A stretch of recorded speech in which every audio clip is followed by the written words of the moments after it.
माननीय सदस्य, माननीय अध्यक्ष,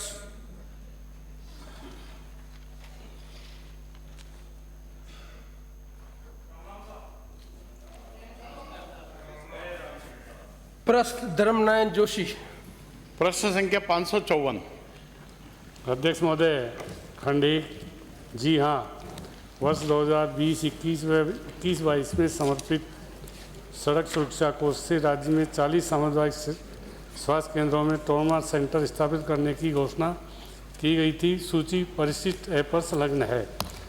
वर्ष 2020-21 में 40 सामुदायिक संस्था केंद्रों में से 39 सामुदायिक स्वास्थ्य केंद्रों पर प्राइमरी ट्रॉमा सेंटर पर सिविल कार्य पूर्ण किया जा चुका है। शेष एक शिवगंज सिरोही के जिला स्तर अस्पताल में क्रमोन्नत होने के कारण कार्य नहीं किया गया है।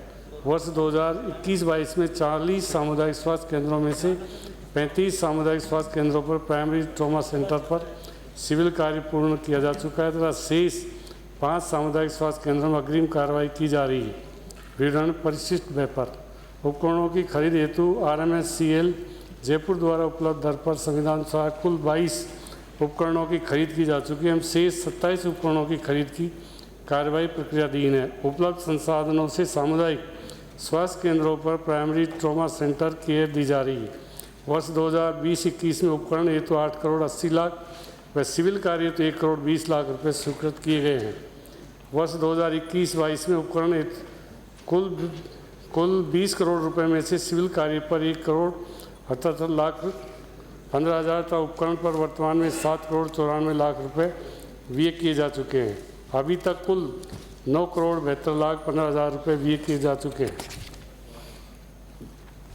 माननीय अध्यक्ष महोदय, मेरा मंत्री महोदय से निवेदन है, समर्पित सड़क सुरक्षा कोष के से जिन 40 सामुदायिक स्वास्थ्य केंद्रों को प्राइमरी ट्रॉमा सेंटर बनाया है, इसमें डेबरी से चित्तौड़ वाया मावली फतेहनगर हाईवे पर एक भी ट्रॉमा सेंटर नहीं है। मेरा प्रश्न है, क्या सरकार फतेहनगर में प्राइमरी ट्रॉमा सेंटर स्थापित करने का विचार रखती है? क्योंकि वहाँ ट्रॉमा सेंटर की ट्रॉमा सेंटर की बिल्डिंग बनी हुई है। प्रश्न हो गया बात। अध्यक्ष माननीय सदस्य ने कहा मावली से उदयपुर तक कोई ट्रॉमा सेंटर नहीं है। इसकी जांच करवा लेंगे और इसी साल इसको स्वीकृति जारी कर। धन्यवाद सही। अब तो धन्यवाद साहब। अगला प्रश्न चिजोराराम कुमावत। प्रश्न संख्या 555। अध्यक्ष महोदय, खंड 1। विधानसभा क्षेत्र सुमेरपुर में वर्ष अध्यक्ष महोदय, इनका जवाब तो आ गया। मैं मेरा प्रश्न अच्छा, मान्य प्रश्न पूछा, उत्तर माना गया। अध्यक्ष महोदय, वर्ष 2021-22 में खरीफ की फसल में 1,07,337 किसानों ने प्रधानमंत्री फसल बीमा पॉलिसी सर्जित की थी। वर्ष 2022-23 में खरीफ की फसल में 1,41,132 किसानों ने प्रधानमंत्री फसल बीमा पॉलिसी कराई। कुल 2,48,467 किसानों में बीमा पॉलिसी कराई, जिसमें वर्ष 2021 खरीफ से 2022 खरीफ तक 70,853 पॉलिसी धारक किसानों को 84 करोड़ 30 लाख रुपए का बीमा क्लेम का भुगतान हुआ, जिसमें से 68 पॉलिसी धारक किसानों के खाता सत्यापित न होने का कारण बीमा लंबित है। क्या सरकार शेष रहे 1,77,545 बीमा धारक किसानों को बीमा क्लेम देने का विचार रखती है? यदि हाँ तो कब तक? अध्यक्ष महोदय, टोटली बीमा जो पॉलिसी सृजित हुई 1,07,344 ये 21-22 में हुई और 22-23 में हुई 1,41,132 पॉलिसी। इसमें टोटल जो नुकसान हुआ वो किसान थे पॉलिसी धारक 70,853।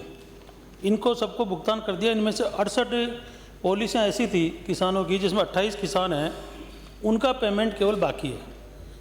वो इसलिए है कि उनका जो पोर्टल था हमारा जो बीमा का, उन्होंने जब पैसा डाला तो उनके खाते थे आधार के, वो मैच नहीं हो पाए। तो हमने कल ही दिशा निर्देश दिए हैं कि हमारे कृषि पर्यवेक्षक इन 28 किसानों के घर जाएंगे और उनका खाता सही करवा के जो पैसा कंपनी में पड़ा है वो इनके खाते में चढ़ जाएगा। अध्यक्ष महोदय, 2021-22 में 1,07,336 किसानों ने बीमा कराया। 2022 ये बार बार हो गया, आपको 70,000 एलिजिबल है तो सबको थोड़ी मिलेगा क्या? तो शेष किसान अध्यक्ष महोदय बच रहे 1,77,545 किसान बच रहे, उनका जैसे नहीं मैं जब वो क्लेम करने का मान ही नहीं रहे बीमा वाले तो उनको कैसे मिलेगा? 68 बाकी 68 का पेमेंट हो जाएगा। अगला प्रश्न। अच्छा, दूसरा मेरा प्रश्न है, आपने जवाब में बताया कि रबी 2022-23 में बीमा क्लेम की गणना राष्ट्रीय फसल बीमा पोर्टल पर जारी है। ये गणना कब तक पूरी होगी और कब तक इन किसानों को क्लेम मिलेगा? अध्यक्ष महोदय,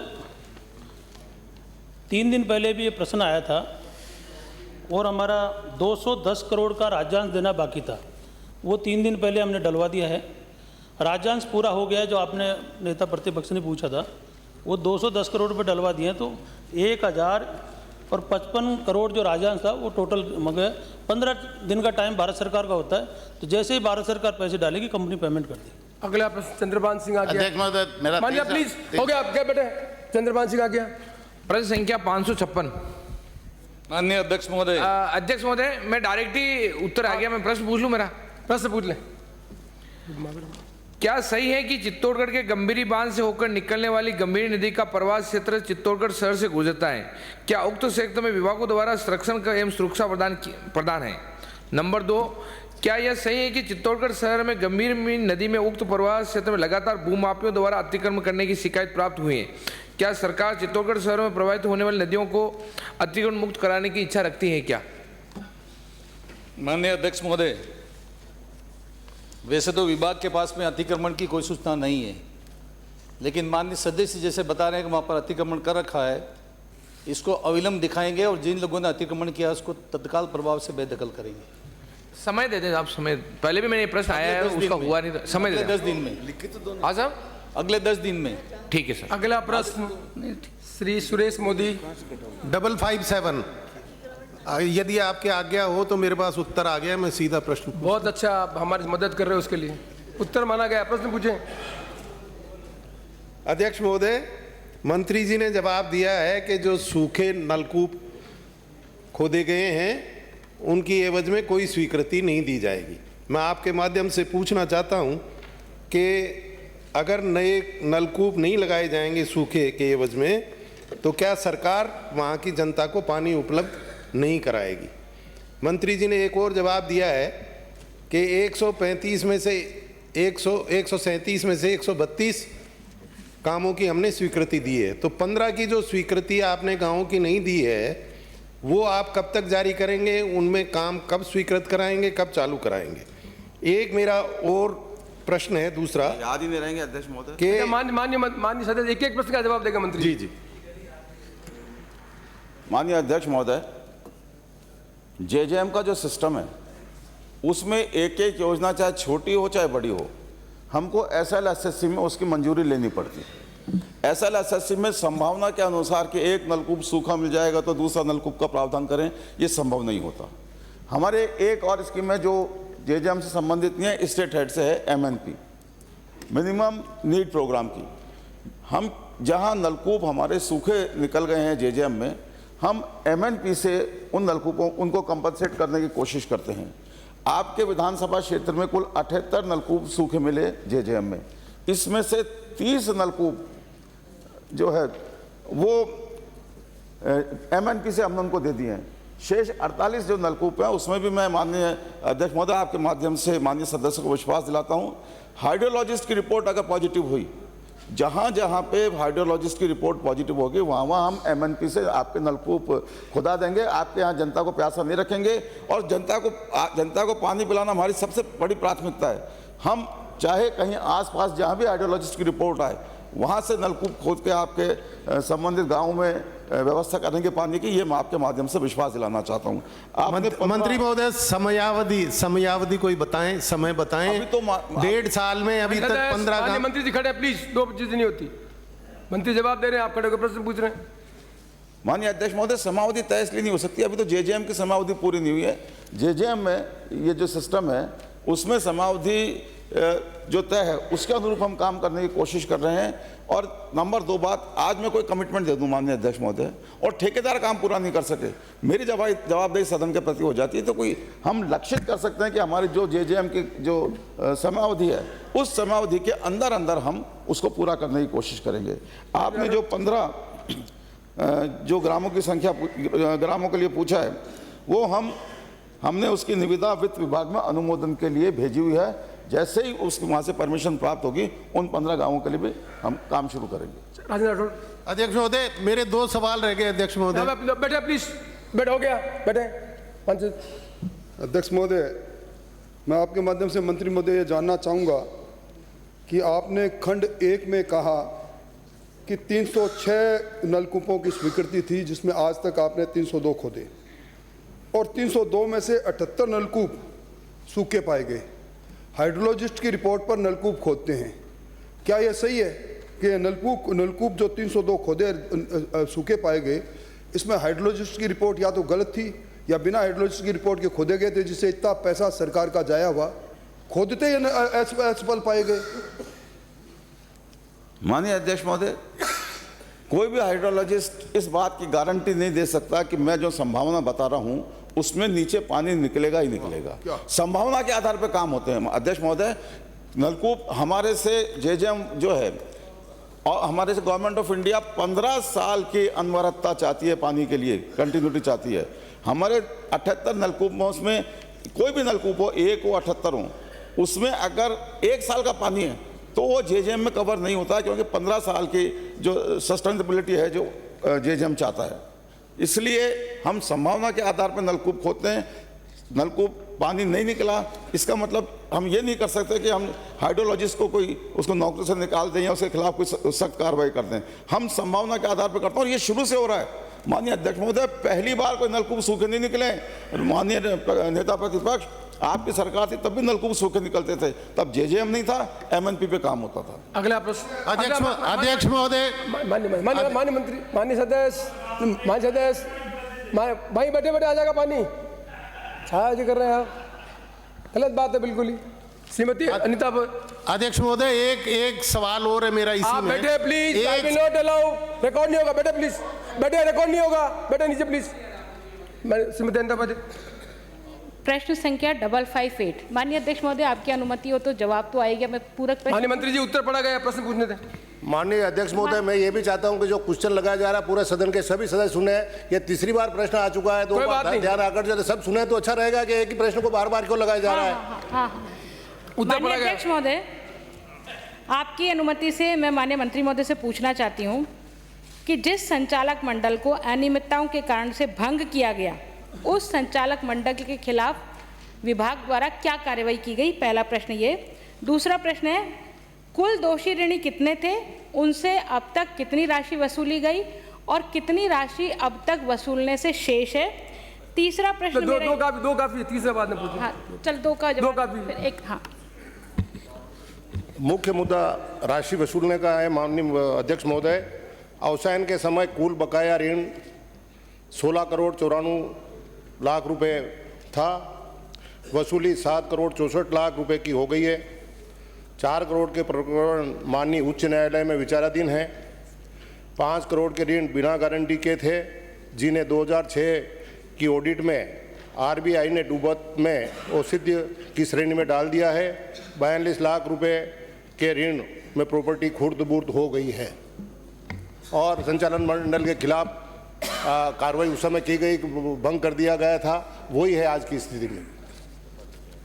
माननीय अध्यक्ष महोदय, 20,000 खाता धारक आज भी 2010 के बाद में आज 2023 हो गया, 13 सालों से परेशान हो रहे हैं। मेरा बार बार प्रश्न लगाने के पीछे भी हेतु यही है।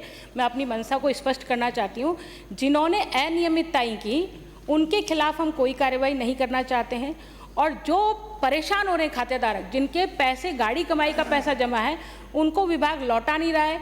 जिन्होंने गलत पैसा जमा कर लिया, बिना गारंटी के जमा कर लिया, उनको ऋण क्यों दिया, जिन्होंने ऋण दिया उनके खिलाफ हम कार्रवाई नहीं कर रहे हैं। तो मेरा अध्यक्ष महोदय आपके माध्यम से सिर्फ इतना निवेदन है कि क्या विभाग उनके खिलाफ कार्रवाई नहीं कर रहा, कोई बात नहीं, परंतु जिनका पैसा जमा है, क्या विभाग बैंक की अचल संपत्ति को बेचकर उन खाता धारकों को अपना पैसा लौटाने की मंशा रखता है क्या?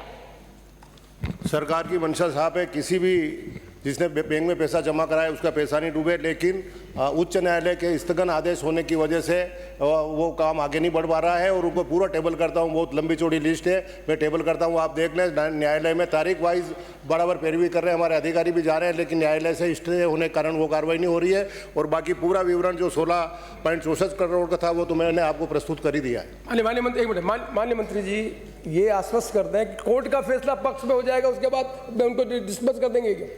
तो कोर्ट का फैसला आने के बाद तो उन्होंने जैसा कोर्ट आदेश देगी वैसी कार्रवाई कर देंगे आगे। अगला प्रश्न श्री मेवाराम जैन, प्रश्न संख्या 559।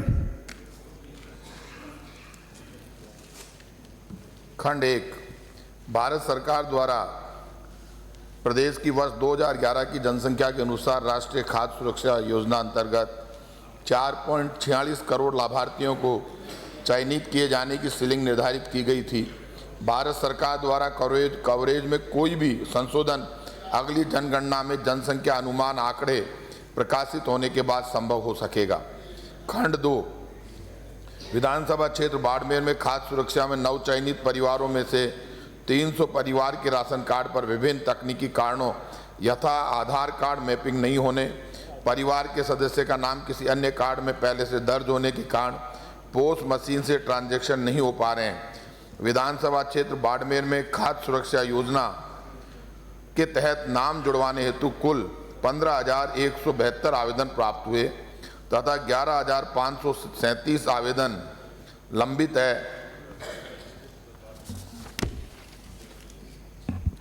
अध्यक्ष महोदय, मैं मंत्री जी से पूछना चाहूँगा कि भारत सरकार तो इसमें जोड़ नहीं रही है। माननीय मुख्यमंत्री जी ने बजट घोषणा में 10 लाख परिवारों को खाद्य सुरक्षा से जोड़ने की घोषणा की है।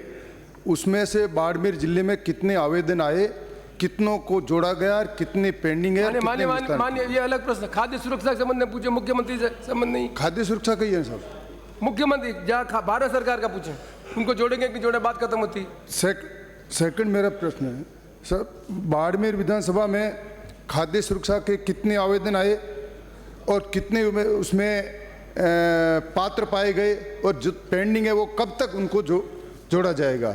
सेकंड प्रश्न मेरा है, आपने इसमें बताया कि 300 परिवार जिसको लाभ नहीं मिल रहा है वो उसमें जुड़े हुए हैं, तो इनकी जांच कराकर जो कोई त्रुटि है उनको किस तरह से जोड़ेंगे?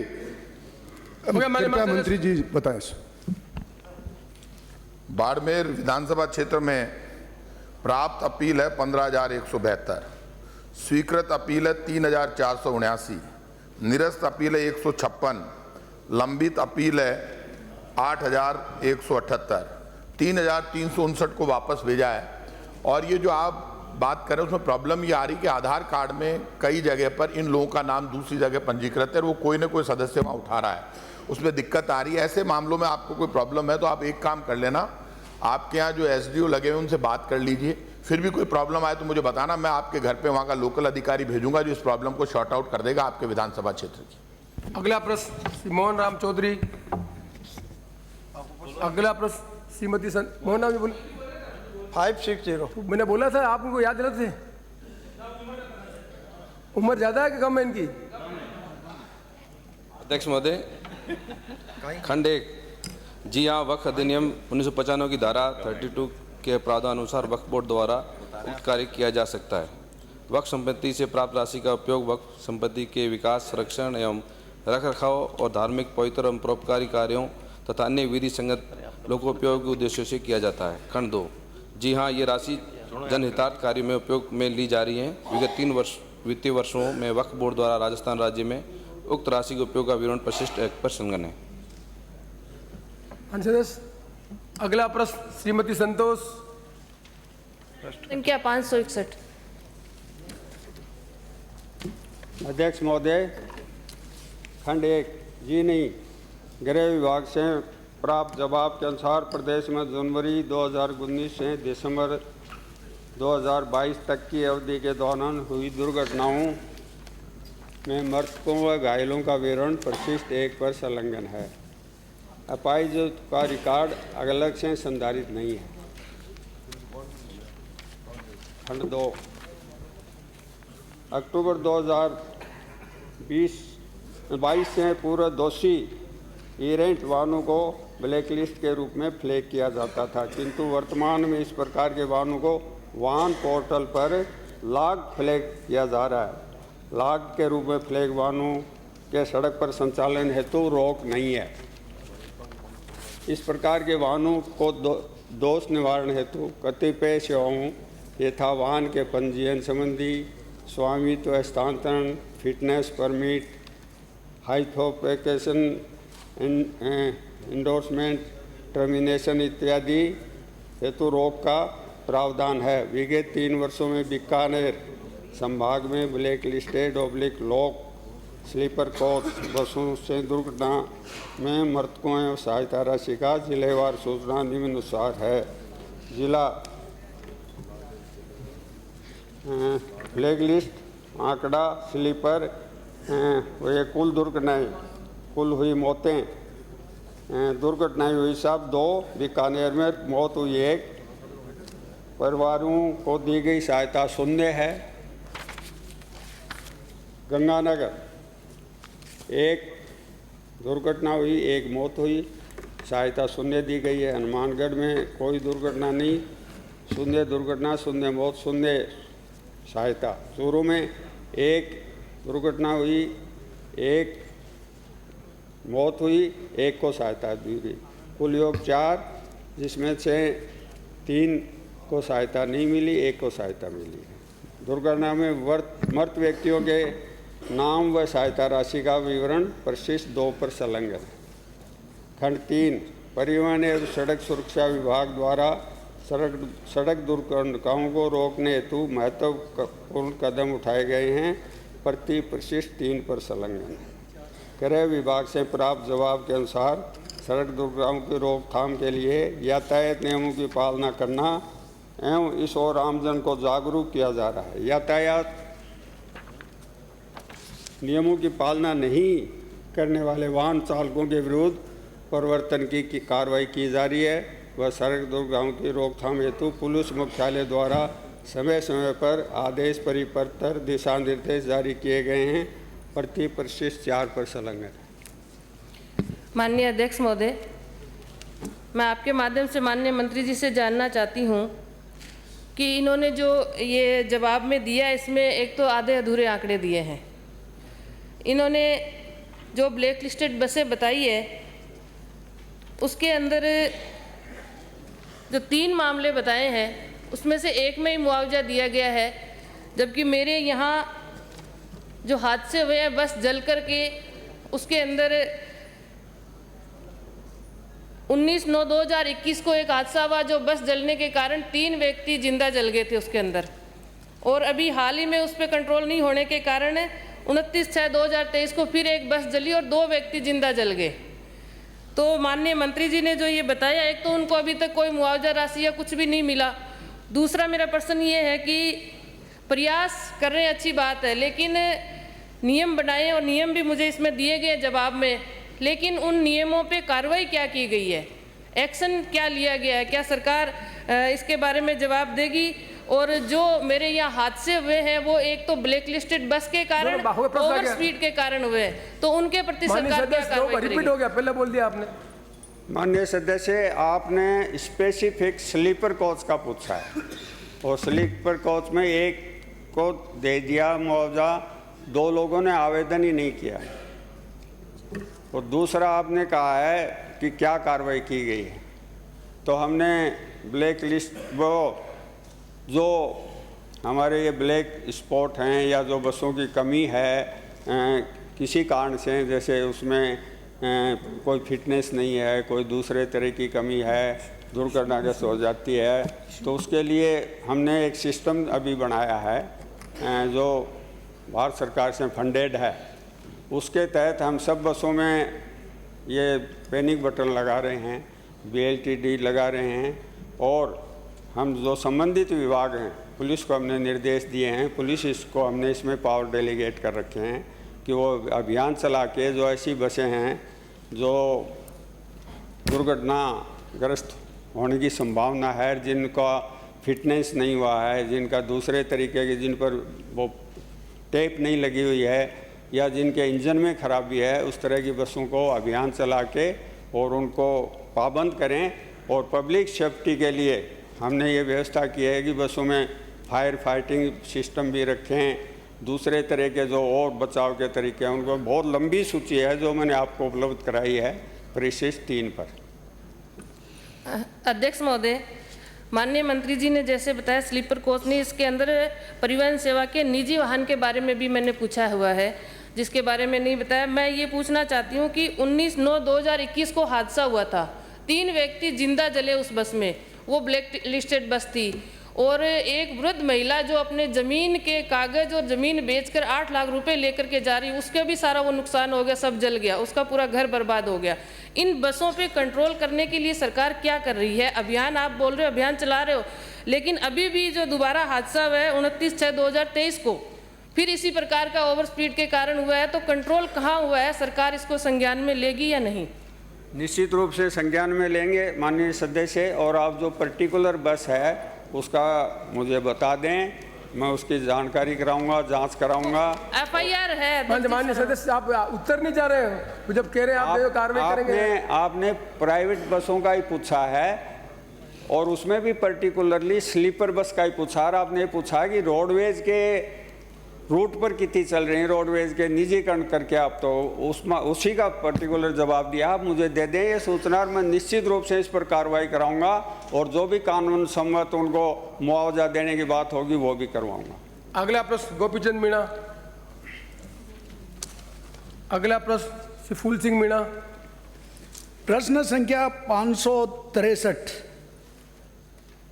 माननीय अध्यक्ष महोदय, उदयपुर ग्रामीण विधानसभा क्षेत्र की ग्राम पंचायत जामर कोटड़ा में 132 केवी वोल्टेज के विद्युत उपभोक्ता messrs Rajasthan state mines and mineral limited की 11 केवी लोड लाइन राजकीय उच्च प्राथमिक विद्यालय एवं आंगनबाड़ी भवन परिसर के ऊपर से गुजर रही थी, जिसे माह जून 2023 में RSMM लिमिटेड द्वारा उक्त परिसर से स्थानांतरित कर दिया गया है।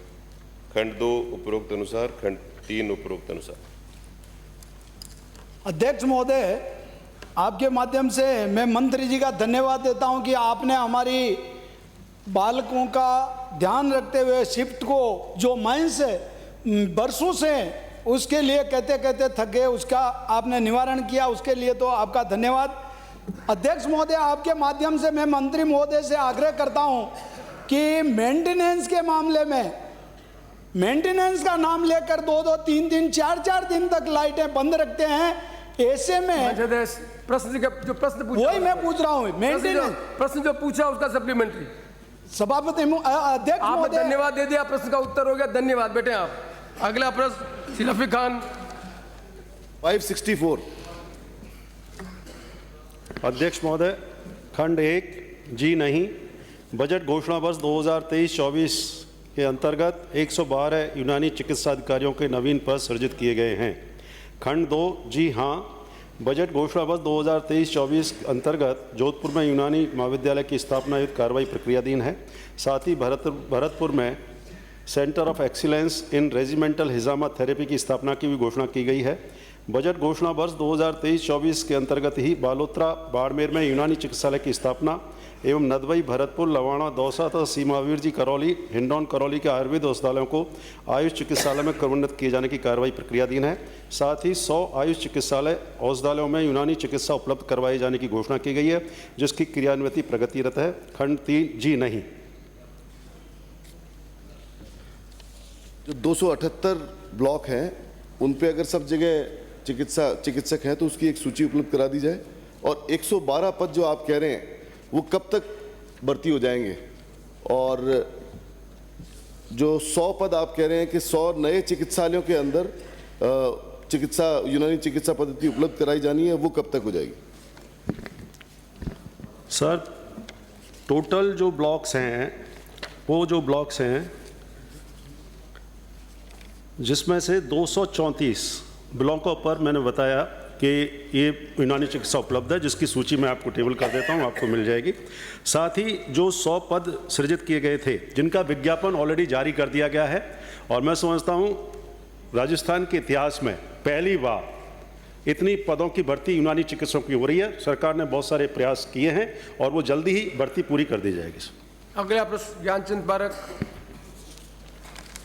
अगला प्रश्न श्री गुरदीप सिंह। 566। मंत्री महोदय, मैं अध्यक्ष महोदय, मैं जवाब मेरे पास मैं पूछ लेता हूँ। पूछो, प्रश्न पूछो। माननीय मंत्री जी उत्तर पढ़ा गए। मेरे वहाँ इनका जो खंड 2 के अंदर जवाब आया मंत्री जी का, मेरे पशु चिकित्सा अधिकारी के पद 12 से गुरित हैं, वह 5 खाली है, और लंबे समय से 18 से, तलवाड़ा झील से 18 से खाली है, रामपुरा रामसरा में 21 से खाली है, शाहपीनी के अंदर 21 से खाली है, मिर्जेवाड़ी के अंदर 21 से खाली है, और मेहरवाड़े के अंदर 22 से खाली हैं। और तीसरा खंड में मैं जो भवनों के लिए पूछा था, तो मेरे टोटल 16 स्वास्थ्य केंद्र के जो भवन नहीं बने हुए हैं, इनके अंदर काफ़ी जगह आते जा रहा, मैंने पट्टे बनवा दिए हैं। तो मैं मंत्री से पूछना चाहूँगा कि जहाँ पट्टे बन गए, इनके भवन कब तक बना दोगे और ये पद पर कब तक भर दोगे आप? अध्यक्ष महोदय, जो 5 पशु चिकित्सा अधिकारियों की बात की गई है, ये सही है कि तलवाड़ा, रामपुरा, सापनी, मिर्जावली और मेहरवाला यहाँ डॉक्टर लगने हैं। हमारे 900 डॉक्टरों की भर्ती आरपीसी में अटकी पड़ी है, जैसे ही वहाँ से अप्रूवल मिलेगी वो लगा दी जाएंगी। दूसरी आपने कही कि भवन, तो इसमें जवाब में पहले ही दे रखा है, वित्तीय संसाधनों की उपलब्धता के अनुसार प्राथमिकता से कराए जाएंगे।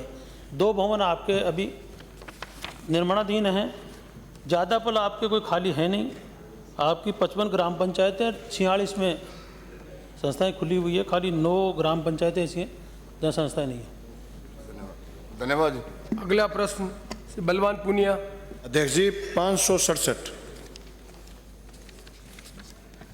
माननीय अध्यक्ष महोदय, राजस्थान को सतलुज वाटर वाया हरियाणा बागड़ा मैन कैनाल के माध्यम से नहर सिंचाई प्रणाली हेतु CP4 तथा सिद्धमुख और अमर सिंह सब ब्रांच हेतु CP5 पर प्राप्त होता है। बागड़ा मैन लाइन राजस्थान हरियाणा राज्य की साझा नहर है। हरियाणा में पानी की मांग अधिक होती है, तब राजस्थान की नहरों को पूरा पानी नहीं मिलता है, किंतु औसतन आधार पर लगभग पूरा पानी प्राप्त होता है। राजस्थान को हिस्से के अनुसार पूरा पानी नहीं मिलने पर हरियाणा BBMP के अधिकारियों से वार्ता व पत्राचार कर BBMP चंडीगढ़ में होने वाली तकनीकी समिति की मासिक बैठक में इस मुद्दे को उठाकर राजस्थान के हिस्से का पूरा पानी लेने का प्रयास किया जाता है। राजस्थान के हिस्सा का पूरा पानी लेने हेतु नहर फीडर के जीर्णोद्धार कार्य करवा जाकर इसकी क्षमता बढ़ाई जानी है। यह कार्य हरियाणा द्वारा किए जाने हैं तथा इन कार्य हेतु राजस्थान सरकार द्वारा PFF तैयार की जा चुकी है तथा DPR हेतु कार्रवाई प्रक्रियाधीन है। अध्यक्ष जी, औसत का क्या मतलब है? जिस दिन पानी चाहिए उस दिन पानी हरियाणा नहीं देता। मेरी सीधी सी मांग ये है कि आपने कहा है कि BBMP में बैठक में बार बार अधिकारी बात करते हैं। क्या सरकार ने, मैंने पहले भी चिट्ठी लिखी है, क्या सरकार ने ऐसा कोई प्रयास करा कि BBMP में सिंचाई मंत्री या कोई जनप्रतिनिधि जो राजस्थान के हिस्से की बात कर सके? क्या कोई सरकार ने ऐसा प्रस्ताव आज तक दिया जिसे जनप्रतिनिधि को वहां मेंबर बनाया जा सके? नंबर 2, जिस दिन हमारा हिस्सा है, अब आने वाले अगस्त में जो ही बरसात कम हो जाएगी, सितंबर में बरसात कम हो जाएगी, जिस दिन हमारा हिस्सा 600 क्यूसेक पर डे है तो 600 में मिले, इसके लिए सरकार क्या कदम उठाएगी? 2 बात। माननीय अध्यक्ष महोदय, माननीय जैसे सदस्य ने कहा है कि BBMP स्तर के ऊपर सरकार की क्या कार्रवाई हुई, मैं पूरे सदन को इस बात का अवगत कराना चाहता हूं कि पानी हरियाणा सरकार के तंत्र से आ रहा है और ये राजस्थान के और हरियाणा की साझा कैनाल है। इस संबंध में 10 पत्र हरियाणा सरकार को लिखा जा चुका है। इसके बावजूद भी हमको पानी प्राप्त नहीं हो रहा है। अध्यक्ष महोदय, हमने रीट सर्वोच्च न्यायालय में लगाई है, अभी वो विचाराधीन है।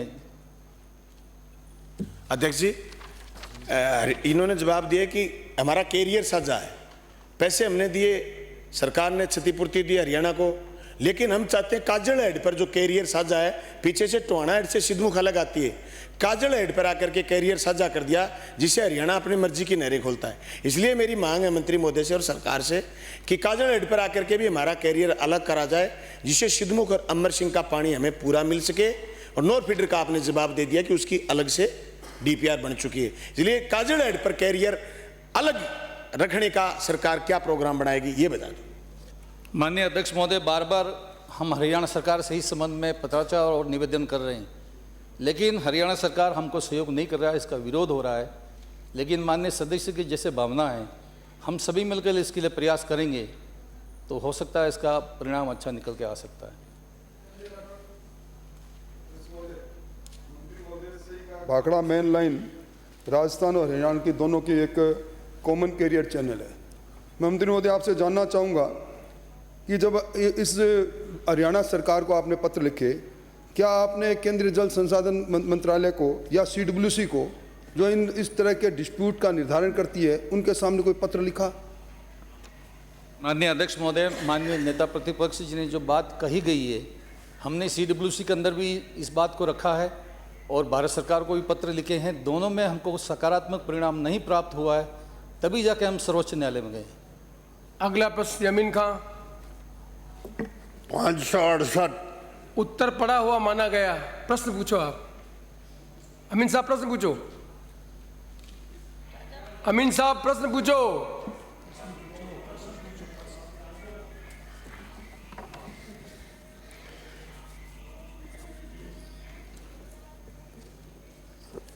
जन स्वास्थ्य अभियांत्रिक मंत्री से मैं 2 सवाल ही पूछना चाहता हूं। 305 गांव 2 तहसीलों की योजना 2013 में स्वीकृत हुई।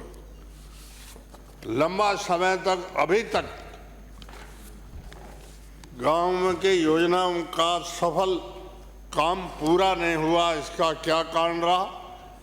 और भविष्य में आपने कुछ गांव में तो 31 मार्च 24 को काम पूरा हो जाएगा बताया है। 18 गांव ऐसे छोड़ दिए हैं जिनका आपने कोई समय नहीं बताया है। गडरा रोड तहसील में आपने एक गांव में पानी पहुंचने का लिखा है, वो असत्य है। और गडरा रोड खुद की जो PHD की योजना है उसका पानी उसमें जाता है। और बाकी आपने जो 94 गांव में पानी जाता है वो असत्य है, इसको आप दुरुस्त करावे। SR के लिए जो पाइपलाइन टेस्ट हुई है उनकी गिनती इसमें बताई है जो दुरुस्त करावे। और 18 गांव में आपने कोई टाइम नहीं बताया है, इनका मेहरबानी करे टाइम बताओ कब तक इन गांवों में पानी पहुंचाने का आपका विभाग विचार रखता है। माननीय अध्यक्ष महोदय, माननीय सदस्य ने जो देरी के कारण पूछे हैं उसमें मैं निवेदन करना चाहता हूं कि जो कार्य 2013 में शुरू हुआ निश्चित रूप से ये पूरा होना चाहिए था, लेकिन इसमें देरी के कारण है कि राष्ट्रीय मरुद्यान पड़ता है, उसमें कुछ गांव आते हैं, तो उसकी जो हमें अनुमति मिली वो संभवतः 2022 में मिली, तो उसमें गांव कम है लेकिन उससे सारा काम प्रभावित होता है। दूसरा कारण है राष्ट्रीय राजमार्ग प्राधिकरण से भी हमें अनुमति लेनी पड़ती है, NOC लेनी पड़ती है धौरी मंडला कस्बे में पाइपलाइन। इसके अलावा हमें उच्च जलाशय, पंप हाउस आदि के लिए भूमि का आवंटन में देरी हो जाती है। कई बार कई चीज़ों में विचलन होता है, योजना बनती है लेकिन उस योजना में पाइप में या जगह में लंबाई में कहीं ना कहीं विचलन हो जाता है, तो इन कारणों से ये देरी हुई है।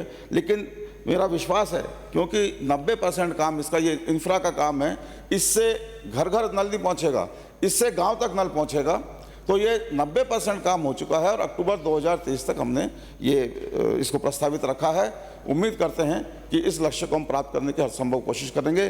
दूसरी जिन बातों की तरफ माननीय सदस्य ने ध्यान दिलाया है, मैं उसकी जांच करके और माननीय सदस्य को उसका जवाब भेज दूंगा। माननीय सदस्य, अगला प्रश्न श्री जगदीश चंद्र, माननीय कोऑपरेटिव मिनिस्टर। प्रश्न संख्या 569। सहकारिता मंत्री जी।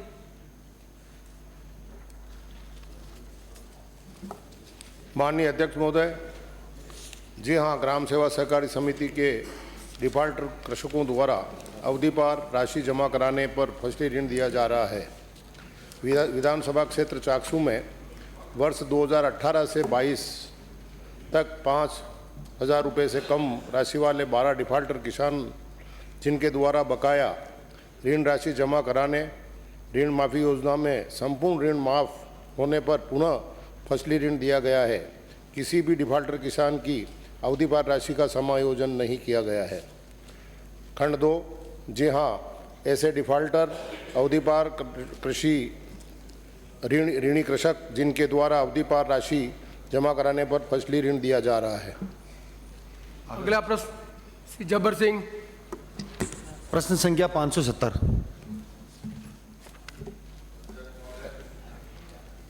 खंड 1, जी नहीं, गोविंदपुरा में उपभोक्ताओं को राशन सामग्री वितरण कार्य नियमित रूप से किया जा रहा है। खंड 2, नगर पालिका क्षेत्र आसीन में नवीन उचित मूल्य दुकान के आवंटन हेतु दिनांक 27/6/2022 को जारी विज्ञप्ति में एक भी आवेदन प्राप्त नहीं होने के कारण पुनः जारी होने वाली विज्ञप्ति में नगर पालिका आसीन को सम्मिलित कर लिया गया है।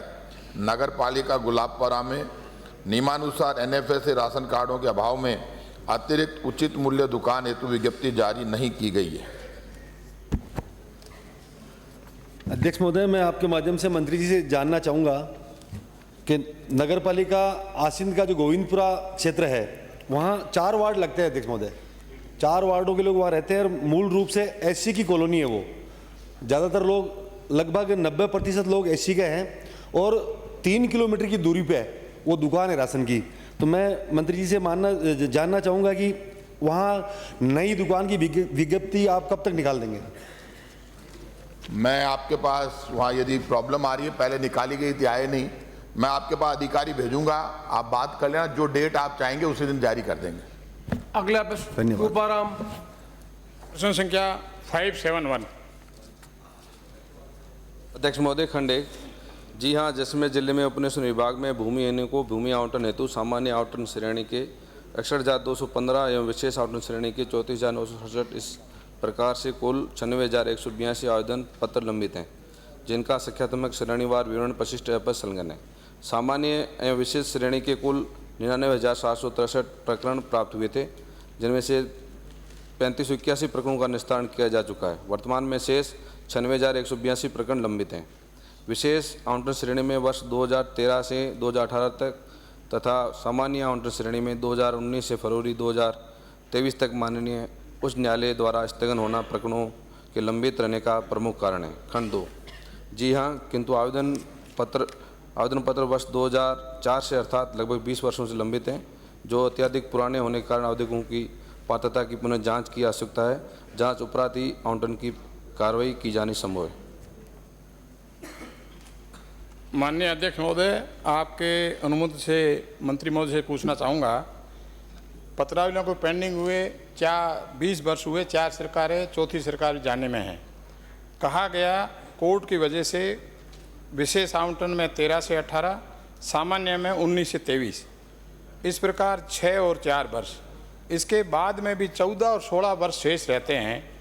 उस 14 और 16 वर्ष में क्या ये समय पर्याप्त नहीं था कि उनको आवंटन कर देते? ये मोर देन सफिशिएंट समय है। दूसरा जो बताया कि पत्रावलियों की पात्रता चेक करनी है, पात्रता कोर्ट के ऑर्डर में भी नहीं था, भी पात्रता चेक नहीं करोगे। क्या 20 वर्ष के लिए इनका इतना इमला है, 7 तहसीलदार है, बाकी DC ACC है, क्या 20 वर्षों में पात्रता चेक करना इतना बड़ा काम है? सरकार की मंशा नहीं है। प्रश्न, क्या ये समय पर्याप्त नहीं है कि पात्रता चेक 20 वर्षों में की नहीं गई? अध्यक्ष महोदय, जैसा कि मैंने निवेदन किया है कि पिछली सरकार में जो पता नहीं किस कारण से ये नहीं हो पाया, पर अभी जो कारण मेन था कि 2013 से तो विशेष आवंटन पे हाई कोर्ट की रोक थी और अभी सामान्य आवंटन पे 2019 से लेके 2023 तक इसका स्टे रहा। और मेरे बीकानेर कमिश्नर कार्यालय में मीटिंग लेने के बाद में हमने हाई कोर्ट में पैरवी की। पैरवी के बाद में जो है स्थगन आदेश अभी हटा है और हटने के बाद में मैंने अप्रैल माह के अंदर मैंने खुद ने मीटिंग ली तमाम अधिकारियों के साथ में और उनको ये साफ निर्देश दिए थे कि आप इनका आवंटन पात्रता की जांच और आवंटन की प्रक्रिया जल्दी शुरू की जाए। पर इतना बड़ा आवेदन है कि आज 96,000 लोगों को आवंटन करना, एक एक की पात्रता की जांच करना, ये एकदम होना संभव हो नहीं पाता है। फिर भी हमने ये कहा है, क्योंकि उपनेशन के जो नियम हैं उन नियमों में ये साफ है, क्योंकि पिछली गवर्नमेंट में जब बीजेपी की गवर्नमेंट थी उसमें इन्होंने फॉर्म तो पूरे ज़िले के भरवा दिए, पर हमारे पास जो ज़मीन आवंटन के जो मुरबे जो थे वो ज़मीन तो सिर्फ 5600 लोगों को ही आवंटित कर सकते हैं। और उपनेशन का नियम है, उसमें प्राथमिकता जो होती है वो प्राथमिकता गांव की रहती है, उस तहसील की रहती है, और उसके बाद में ज़िले की रहती है। तो नियमानुसार मैं माननीय सदस्य ये कहना चाहूँगा कि इस पर हम जल्दी से जल्दी कार्रवाई करेंगे कि जो उपनेशन के नियम हैं प्राथमिकता के आधार पे उन लोगों को जितने हमारे पास मुरबे हैं उसके आधार पर जल्दी आवंटन करें। माननीय अध्यक्ष महोदय, आपके अनुरोध से पूछना चाहूँगा कि जो भूमि आवंटित होनी है आज की तारीख में 80% पे भूमाफिया खेती कर रहे हैं और ये भूमिहीन वैसे बैठे हैं। इसमें SC ST के भी सम्मिलित है। जैसलमेर विधानसभा में 52,000 आवंटी फॉर्म भर रखे हैं, सबकी पात्रता चेक की हुई 1-1, 1.5, 2-2 वर्ष हो गया है, फिर भी आवंटित नहीं हुई। कोर्ट का निर्णय भी फरवरी 23 में आ चुका है, लास्ट वाला भी। तो फरवरी 23 से भी आज जुलाई में बात कर रहे हैं, अभी भी 4 महीने का समय है। क्या माननीय मंत्री महोदय अगर पात्रता चेक करनी तो चेक करा के और आचार संहिता से पहले भूमाफियाओं को बढ़ावा नहीं मिले, भूमिहीनों को भूमि मिले, SC ST को भूमि मिले, ये सरकार मंशा रखती है या नहीं? हाँ अध्यक्ष महोदय, जिस प्रकार से मैंने निवेदन किया है, प्राथमिकता का आधार पर जिनकी पहली पात्रता बनती है उनकी जो तमाम प्रक्रिया करा करके 1 महीने के अंदर हम इस आवंटन प्रक्रिया को शुरू कर देंगे। अगला प्रश्न श्री अमर सिंह। प्रश्न संख्या 572। सम्माननीय अध्यक्ष महोदय, जी हाँ, राजस्थान सरकार द्वारा बजट घोषणा वर्ष 2021-22 में विधानसभा क्षेत्र बयाना के रूपबास उपखंड में औद्योगिक क्षेत्र खोलने की घोषणा की गई थी। रूपबास उपखंड में 10 हेक्टेयर या इससे अधिक सिवाय चक राजकीय भूमि एक चक में उपलब्ध नहीं है। ग्राम चैकोरा में नवीन औद्योगिक क्षेत्र विकसित करने बाबत में 11.31 हेक्टेयर चारागाह भूमि औद्योगिक प्रयोजनार्थ चिन्हित की गई थी। राजस्व विभाग द्वारा विधिक कारणों से चारागाह भूमि के आवंटन की अनुमति नहीं दी जा रही है। खंड सेकंड, ग्राम चैकोरा में नवीन औद्योगिक क्षेत्र विकसित करने बाबत 11.31 हेक्टेयर चारागाह भूमि औद्योगिक प्रयोजनार्थ चिन्हित की गई थी। राजस्व विभाग द्वारा विधिक कारणों से चारागाह भूमि के आवंटन की अनुमति नहीं दी जा रही। अध्यक्ष महोदय, मैं माननीय मंत्री महोदय से पूछना चाहता हूं कि अगर आपके पास भूमि उपलब्ध नहीं थी तो विधानसभा में प्रश्न सूचीबद्ध होने के बाद ही मुझे सूचित किया गया, पहले क्यों नहीं सूचित किया? क्या विभाग ने माननीय मुख्यमंत्री जी के बजट घोषणा को गंभीरता से नहीं लिया? सम्माननीय अध्यक्ष महोदय, मुख्यमंत्री जी की घोषणा को गंभीरता से लिया गया, लेकिन सिवायचक जमीन नहीं मिलने के कारण इसमें विलंब हुआ है। और दूसरा कारण इसमें नेशनल कंजर्वेशन जोन का भी कुछ जिलों में आ रहा है। हम बार बार पत्र भी लिख रहे हैं और मैंने स्वयं भी फ़ोन पर मंत्री महोदय से भारत सरकार से बात करी, तो उन्होंने कहा कि मीटिंग तो कर ली है हमने। मैंने बताया उनको पूरी डिटेल कि हमारी 150 एप्लीकेशंस गई हैं और आप उनके लिए सिर्फ आपको निर्णय भी उन्होंने तय कर लिया कि हम निकाल देंगे समस्याओं को देखते हुए, लेकिन फाइनल नहीं हो पा रहा। अगर वहाँ से निकलता है तो हम कोई भी ज़मीन वहाँ उपलब्ध होगी तो फैक्ट्री एरिया लगाने के लिए प्रतिबद्ध है। माननीय अध्यक्ष महोदय, क्या सरकार सिवायचक भूमि की उपलब्धता न होने के कारण निजी क्षेत्र की भूमि का अधिग्रहण कर औद्योगिक क्षेत्र बनाने का कोई विचार रखती है? बिल्कुल सम्माननीय अध्यक्ष महोदय, अगर कोई हमें निजी क्षेत्र से देने के लिए तैयार है तो रीको की तरफ से उनको मुआवजा देकर, अधिग्रहण बोल रहे हो, देने के लिए नहीं कर, अधिग्रहण एक्विजिशन करेंगे क्या? लेकिन अभी कोई हमने वहां पर सूचना भी दी, कलेक्टर साहब को सूचित भी किया इन सभी जगह पर। जो 2 जिलों पहाड़ी और कुम्हेर में तो मिल गई, बाकी 6 जगह हमने सूचित भी किया है कलेक्टर्स को। अगर कोई जमीन देने के लिए तैयार है किसी एरिया में किसान, तो हम अधिग्रहण भी करने को तैयार। अगला प्रश्न मनोज कुमार। प्रश्न संख्या 573।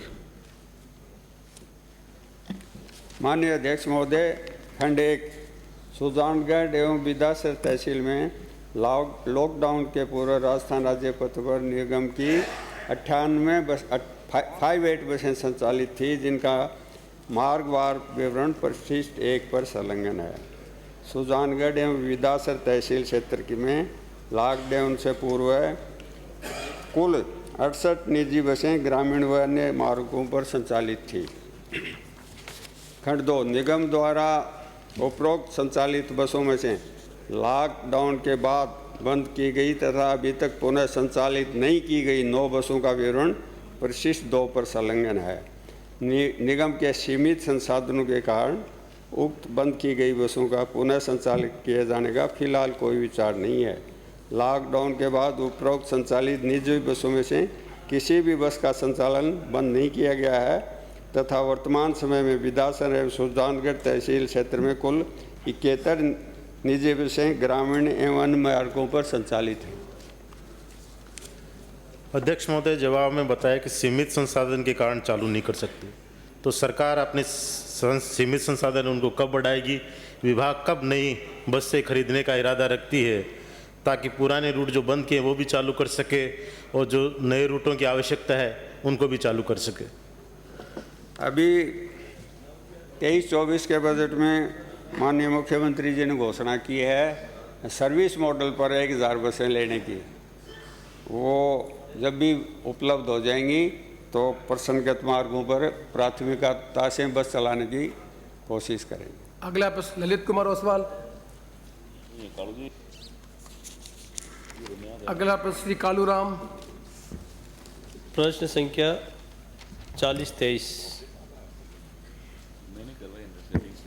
माननीय अध्यक्ष महोदय, खंड 1, झालावाड़ जिले में माह मार्च 2022 से माह दिसंबर 2022 तक कुल 2,972 किसानों द्वारा मांग पत्र जमा करवाए गए हैं। उनमें से 17 जुलाई 2023 तक 1807 किसानों को कनेक्शन जारी कर दिए गए हैं। खंड 2, सरकार द्वारा किसानों को दिन में खेती के लिए बिजली देने के लिए बजट वर्ष 2020-21 में घोषणा की गई थी।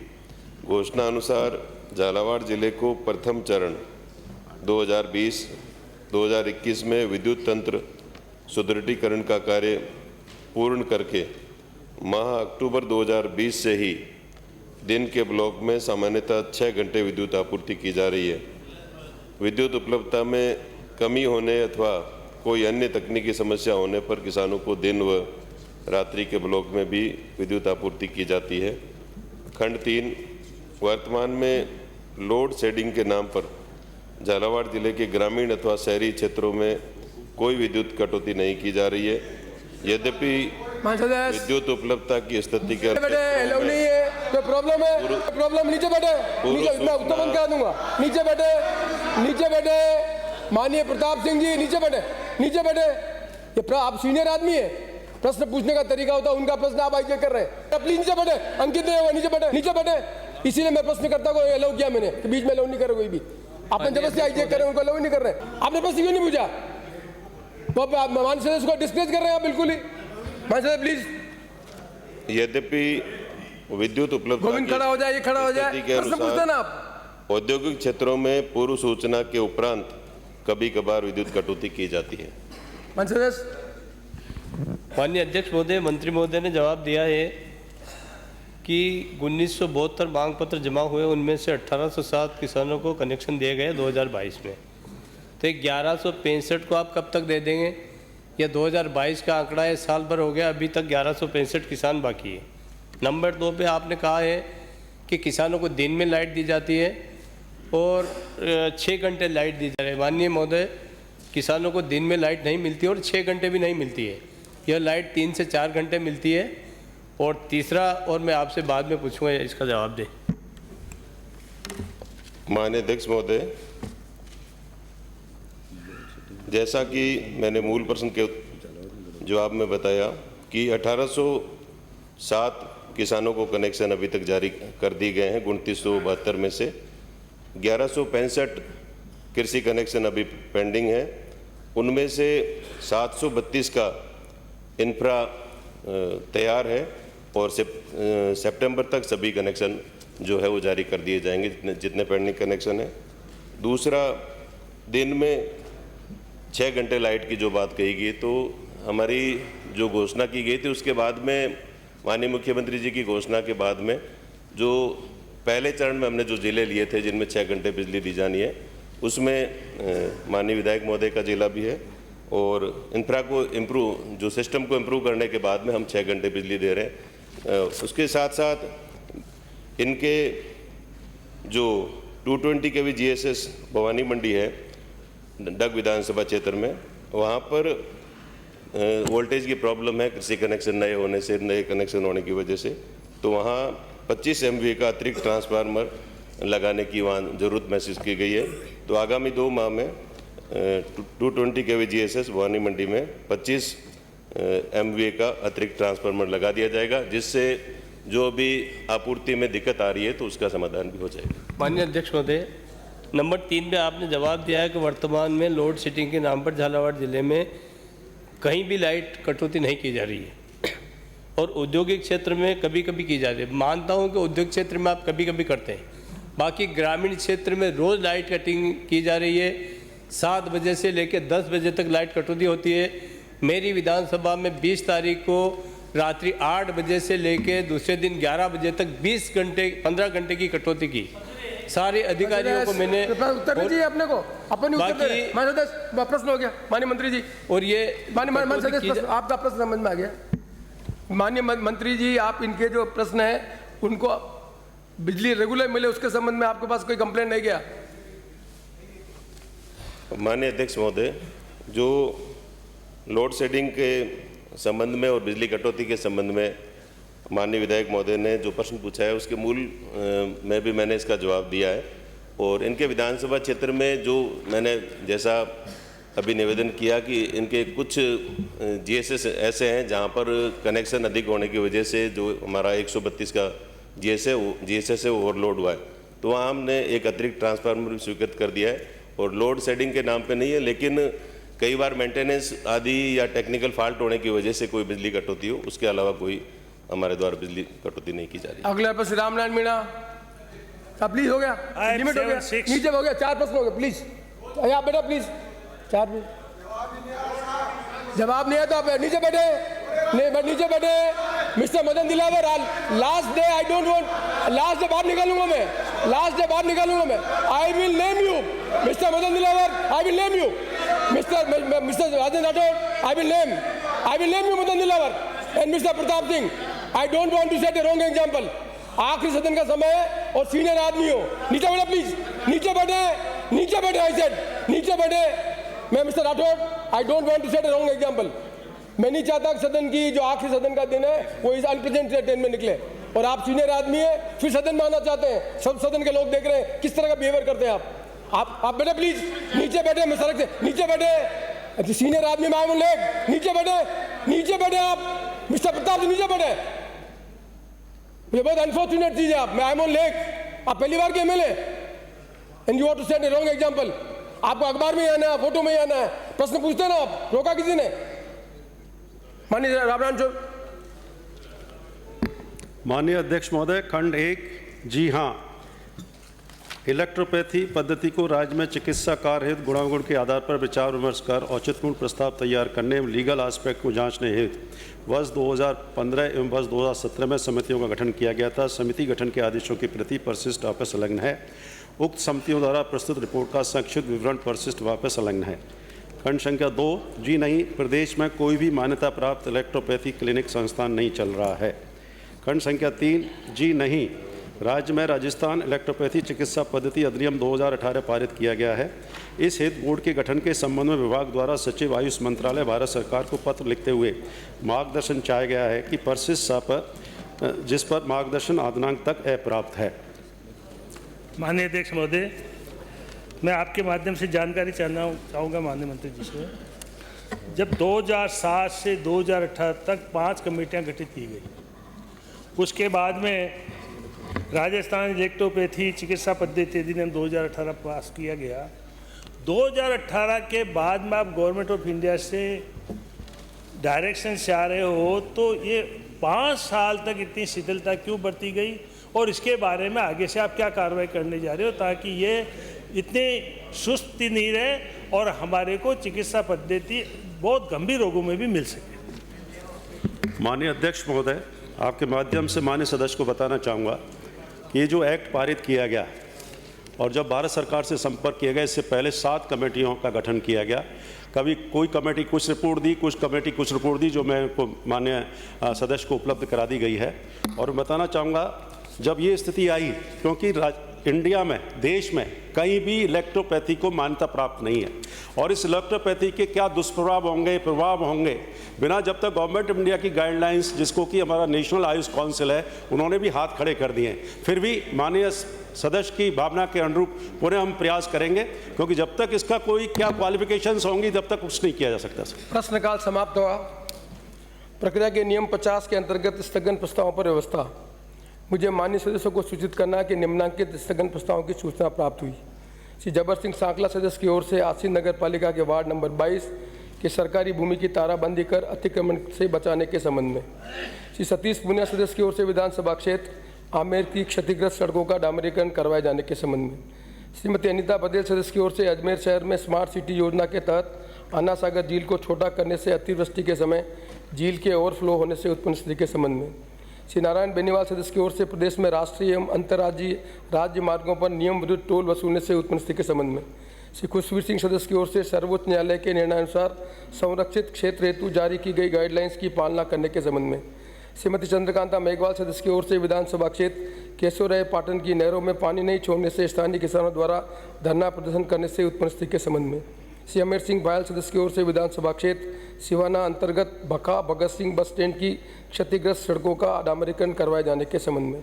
श्री मदन दिलावर सदस्य की ओर से विधानसभा क्षेत्र कोटा शहर के दक्षिण नगर निगम क्षेत्र में वन भूमि पर बसे परिवारों को रिहायशी आवंटन पत्र जारी करने के संबंध में। श्री अशोक लावटी सदस्य की ओर से पुलिस थाना मोहाना जयपुर में दलित युवक द्वारा पुलिस कस्टडी में खुदकशी करने से उत्पन्न स्थिति के संबंध में। श्री वासुदेव देवनारायण सदस्य की ओर से प्रदेश में सीवरेज कार्यों में निर्धारित मापदंडों की अनदेखी एवं सड़कों की बदहाल स्थिति के संबंध में। श्री बलजीत यादव सदस्य की ओर से प्रदेश में विद्युत आपूर्ति की समुचित व्यवस्था करने के संबंध में। प्रदेश में जल जीवन मिशन योजना में ठेकेदारों द्वारा फर्जी अनुभव प्रमाण पत्र के आधार पर 20,000 करोड़ रुपए के टेंडर घोटाले से उत्पन्न स्थिति के संबंध में निम्नांकित माननीय सदस्यों की ओर से प्रस्ताव प्राप्त हुए हैं। श्री राजेंद्र राठौड़, श्री ललित कुमार ओसवाल, श्री अर्जुन लाल जिनगर, श्री निर्मल कुमावत, श्रीमती दीप्ति किरण माहेश्वरी, श्री धर्मनाथ जोशी, श्री राम प्रताप कासनिया, श्री सुरेश सिंह रावत, श्री अविनाश, श्री रामलाल शर्मा, श्री बलवीर दिनेश महर्षि, श्री गोपाल लाल शर्मा, श्री सुभाष पूनिया, श्री छगन सिंह, श्री बिहारी लाल, श्री धर्मेंद्र कुमार, श्री गुरदीप सिंह, श्री अमृतलाल मीणा, श्रीमती संतोष, श्री संजय शर्मा, श्री जोगेश्वर गर्ग, श्री जोराराम कुमावत, श्री नारायण सिंह देवल। उपरोक्त प्रस्ताव ऐसे नहीं है कि सदन की पूर्व निर्धारित कार्रवाई को रोककर इन पर विचार किया जाए, अतः इन पर अनुमति देने में असमर्थ हूँ। फिर भी माननीय सदस्य नारायण बेनीवाल, श्री बलजीत यादव, श्री धर्मनाथ जोशी, श्री सुभाष पूनिया, श्री नारायण सिंह देवल एवं श्री राजेंद्र राठौड़ को उनके प्रस्ताव की विषय वस्तु पर 2-2 मिनट बोलने की अनुमति होगी। प्रक्रिया के नियम 295 के अंतर्गत प्राप्त विशेष उल्लेख की सूचना है। श्री सतीश पुनिया सदस्य की ओर से विधानसभा क्षेत्र आमेर की क्षतिग्रस्त सड़कों का डामरीकरण करवाए जाने के संबंध में। श्री वासुदेव देवनानी सदस्य की ओर से अजमेर शहर में व्याप्त पेयजल संकट से उत्पन्न स्थिति के संबंध में। श्री प्रताप सिंह सदस्य की ओर से प्रेम सिंह सिंघवी राजकीय महाविद्यालय छिपा बड़ूद में कार्यरत कार्मिकों के बकाया वेतन का भुगतान नहीं करने से उत्पन्न स्थिति के संबंध में। श्री अविनाश सदस्य की ओर से विधानसभा क्षेत्र जेतारण में जल जीवन मिशन योजना के अंतर्गत हुए कार्यों से क्षतिग्रस्त हुई सड़कों की मरम्मत करवाए जाने के संबंध में। श्री अशोक लावटी सदस्य की ओर से विधानसभा क्षेत्र सांगानेर में पेयजल की समुचित व्यवस्था करने के संबंध में। श्री अर्जुन लाल जिनगर सदस्य की ओर से बनास नदी के पानी को कपासन विधानसभा क्षेत्र में पेयजल एवं कृषि हेतु उपलब्ध कराए जाने के संबंध में। श्री कन्हैयालाल सदस्य की ओर से मालपुरा उपखंड को नवीन जिला बनाने के संबंध में। श्री संजय शर्मा सदस्य की ओर से जिला अलवर को नवीन संभाग बनाने के संबंध में। श्री ओम प्रकाश उल्ला सदस्य की ओर से विधानसभा क्षेत्र महुआ के कतिपय गाँवों में पेयजल उपलब्ध कराए जाने के संबंध में। श्री गोविंद प्रसाद सदस्य की ओर से झालावाड़ जिले के विद्यालयों में शिक्षकों के रिक्त पदों पर पद स्थापना करने के संबंध में। श्री सुरेश मोदी सदस्य की ओर से उपखंड निमका थाना में ठेकेदार कंपनी द्वारा खनन करने वालों से अवैध वसूली करने के उत्पन्न स्थिति के संबंध में। श्री संदीप शर्मा सदस्य की ओर से कोटा शहर की कई आवासीय कॉलोनियां एवं कच्ची बस्तियों में मूलभूत सुविधा उपलब्ध करने के संबंध में। श्री अमेर सिंह बायल सदस्य की ओर से प्रदेश में विद्युत के घरेलू एवं कृषि उपभोक्ताओं से अतिरिक्त अधिभार के नाम पर राशि वसूल जाने से उत्पन्न स्थिति के संबंध में श्री अमृतलाल मीणा सदस्य की ओर से विधानसभा क्षेत्र सलूमबर की क्षतिगत सड़कों का डामरीकरण करवाए जाने के संबंध में श्री बिहारी लाल सदस्य की ओर से नोखा उपखंड को नवीन जिला बनाने के संबंध में आज और 5 प्रस्ताव मैंने अलाउ किए हैं 15 के अलावा, जिससे माननीय सदस्यों को पूरा मौका मिले।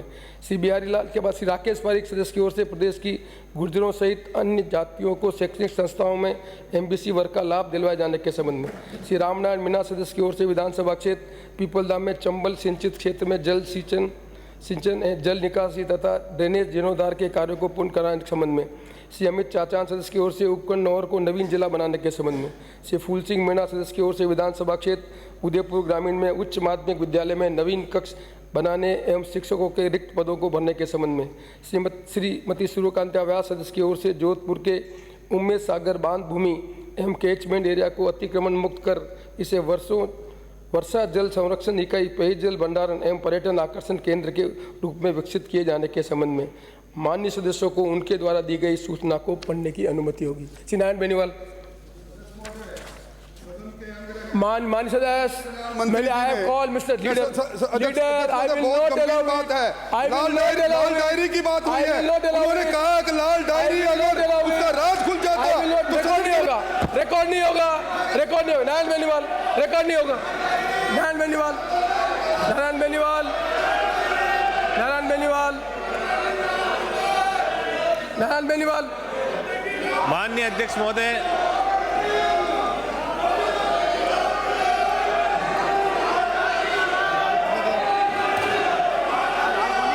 नारायण बेनीवाल। माननीय अध्यक्ष महोदय, विधानसभा कार्य संचालन एवं प्रक्रिया के नियम 50 के तहत स्थगन प्रस्ताव पर आपने मुझे बोलने का मौका दिया, धन्यवाद।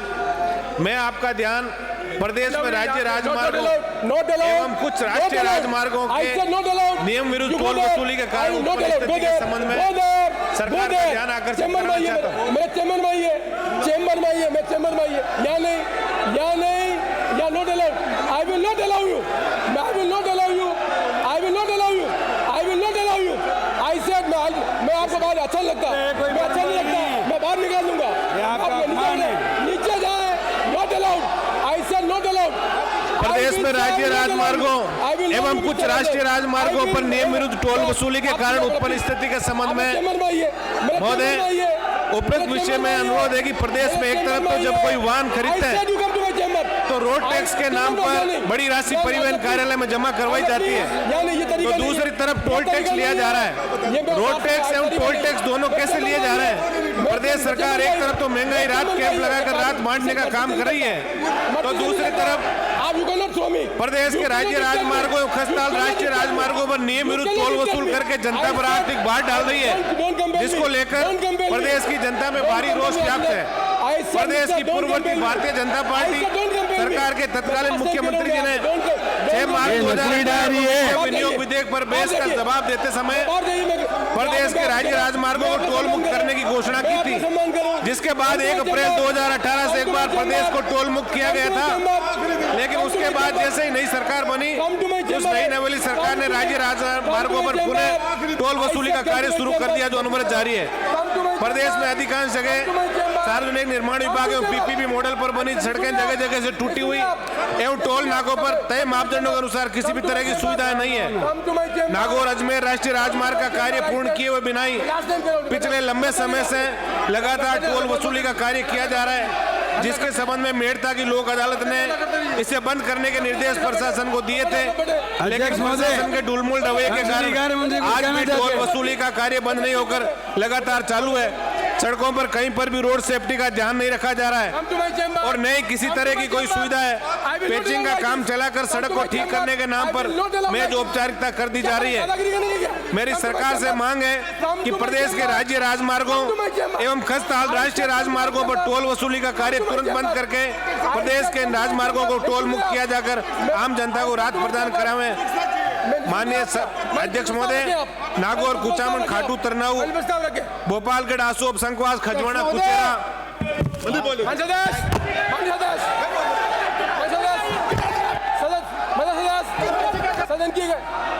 सदन की कार्रवाई स्थगित की जाती है, सदन की कार्रवाई स्थगित की जाती है।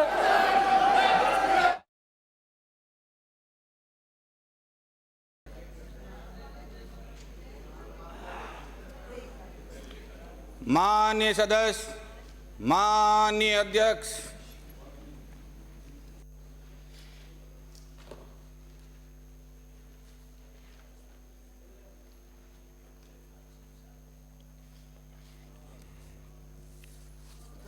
सदन की मेज पर रखने वाले पत्र अधिसूचनाएं शांति कुमार धारीवाल। अनुमति से कार्य सूची में किए गए उल्लेख के अनुसार नगरीय विकास विभाग की 17 अधिसूचनाएं सदन की मेज पर रखता हूं। वार्षिक प्रतिवेदन शांति कुमार धारीवाल। अध्यक्ष महोदय, मैं आपकी अनुमति से कंपनी अधिनियम 2013 की धारा 395 के अंतर्गत Jaipur city transport services limited का वार्षिक प्रतिवेदन वर्ष 2019-2020 व 21-22 में सदन की मेज पर रखता हूं। याचिका अध्यक्ष महोदय, मैं आपकी अनुमति से राजस्थान विद्युत शुल्क अधिनियम विधेयक 2023 को पुनर्स्थापित करने की आज्ञा के लिए प्रस्ताव करता हूं।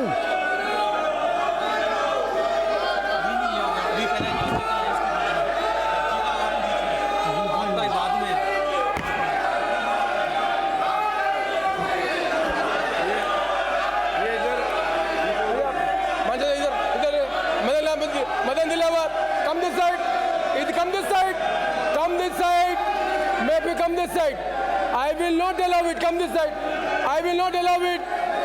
मैं मार्शल बाहर भेज दूंगा, मैं बाहर से बाहर निकाल दूंगा। Come this side. You come this side. Come this side. Come this side. Come this side. याचिका पे उपस्थापन धर्मेंद्र कुमार, हमीर सिंह पायल, अमृतलाल मीणा, रामनारायण मीणा। अध्यक्ष महोदय, मैं आपकी अनुमति से कोटा जिले के ग्राम डीबी चंबल इटावा की शमशान भूमि विकास हेतु 4 द्वारे मार्ग निर्माण करवाए जाने के संबंध में याचिका का उपस्थापन करता हूँ। नीचे नीचे आई will name you, I will name you mister Rathore, mister Rathore, I will name them, I will name them. ये गलत परंपरा है, ये गलत परंपरा है, ये गलत। I will name you, I tell you. बहुत गलत परंपरा है। पुनर्स्थापित की जाने विधेयक राजस्थान विद्युत शुल्क विधेयक शांति कुमार धारीवाल।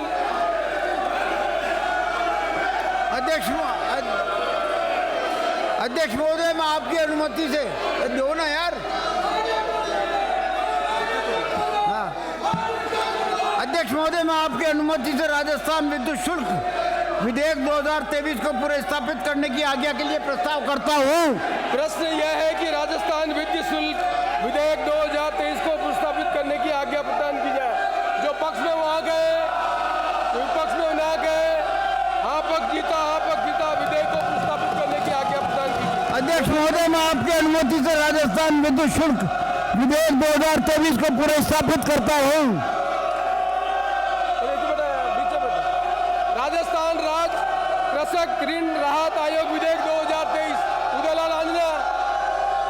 माननीय अध्यक्ष महोदय, मैं आपकी अनुमति से राजस्थान राज्य कृषक ऋण राहत आयोग विधेयक 2023 के पूर्व स्थापित करने की आज्ञा के लिए प्रस्ताव करता हूँ।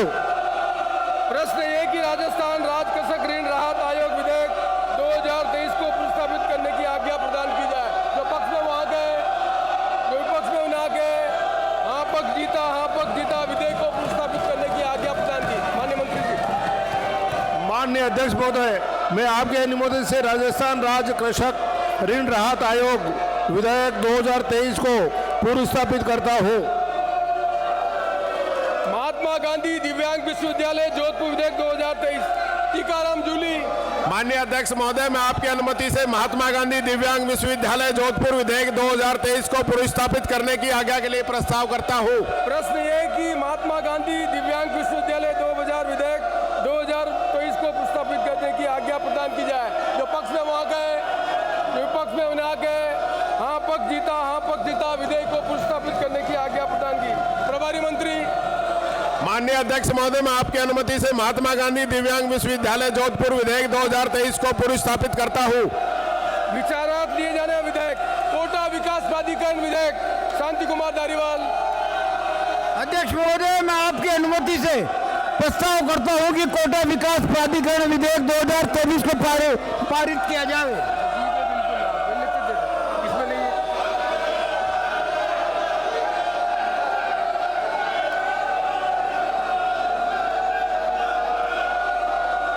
अनुपूरक कार्यसूची विधायक पुनर्प्रस्तुत विधेयक नाथद्वारा मंदिर संशोधन विधेयक 2023 शकुंतला रावत। महोदय, मैं आपकी अनुमति से नाथद्वारा मंदिर संशोधन विधेयक 2023 को पूर्व स्थापित करने की आज्ञा के लिए प्रस्ताव करती हूँ। प्रश्न ये है कि नाथद्वारा मंदिर संशोधन विधेयक 2023 को पूर्व स्थापित करने की आज्ञा प्रदान की जाए। जो पक्ष में वहाँ गए, जो विपक्ष में वहाँ गए, हाँ पक्ष जीता विधेयक को पुस्तक करने की आज्ञा प्रदान की गई। प्रभारी मंत्री। सम्माननीय अध्यक्ष महोदय, मैं आपकी अनुमति से नाथद्वारा मंदिर संशोधन विधेयक 2023 को पूरे स्थापित करती हूँ। प्रश्न ये कि नाथद्वारा मंदिर विधेयक संशोधन विधेयक 2000 को प्रस्तावित करने की आज्ञा प्रदान की जाए। जो पक्ष में वहाँ गए,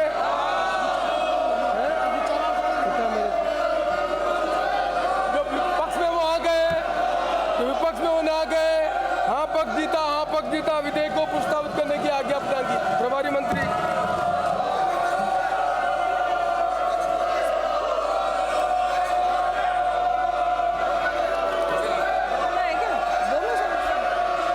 बोलना थोड़ी है।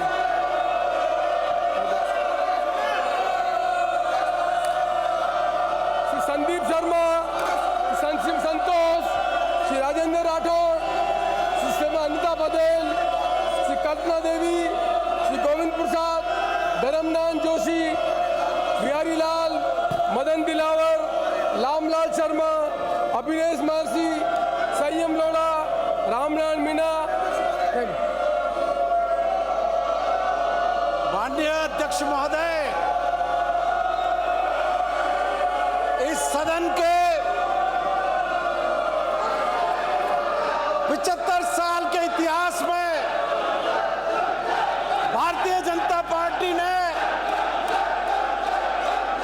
आज एक कलंकित करने वाला दृश्य उपस्थित किया है कि जब इस सदन में माननीय अध्यक्ष के आसन पर जाकर के हमला करने की चेष्टा हुई, प्रतिपक्ष के नेता जो 7 बार इस विधानसभा में आए हैं, आज इस विधानसभा की गरिमा को तार-तार करने के अंदर वो भागीदार बने। पूरे भारत के सामने राजस्थान की जनता का सिर आज झुक गया है। राजस्थान की जनता शर्म से लाचार हो गई है कि भारतीय जनता पार्टी जो आज दुनिया की सबसे बड़ी पार्टी खुद को कहती है, उन्होंने किस तरह का आचरण सदन में प्रस्तुत किया है। और यह विधेयक जो सरकार लेकर के आई है, माननीय सभापति महोदय, 2022 के बजट में कोटा और उदयपुर के विकास प्राधिकरण लाने की घोषणा की गई थी, लेकिन विभाग की गति इतनी धीमी रही कि आज 1.25 साल के बाद ये कानून। माननीय सभाध्यक्ष महोदय, मैं इनके कृत्य की भर्त्सना करता हूं। लानत है तुम्हारे ऊपर, कोई तुम्हें पूछेगा नहीं। बहुत बहुत धन्यवाद। प्रश्न ये कि कोटा विकास प्राधिकरण विधेयक 2023 को जनमत जाने हेतु परिचय। जो पक्ष में ना गए, जो पक्ष में वहाँ गए, ना पक्ष जीता विधेयक को जनमत जाने हेतु परिचय करने का संशोधन अस्वीकार किया गया।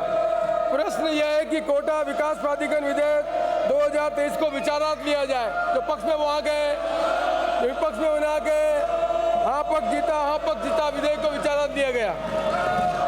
मंत्री।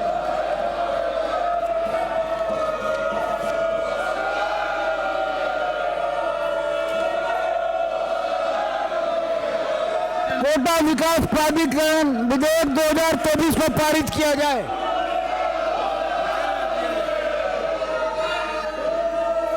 रामनारायण मीणा। नहीं, मेरे को जरूरी है।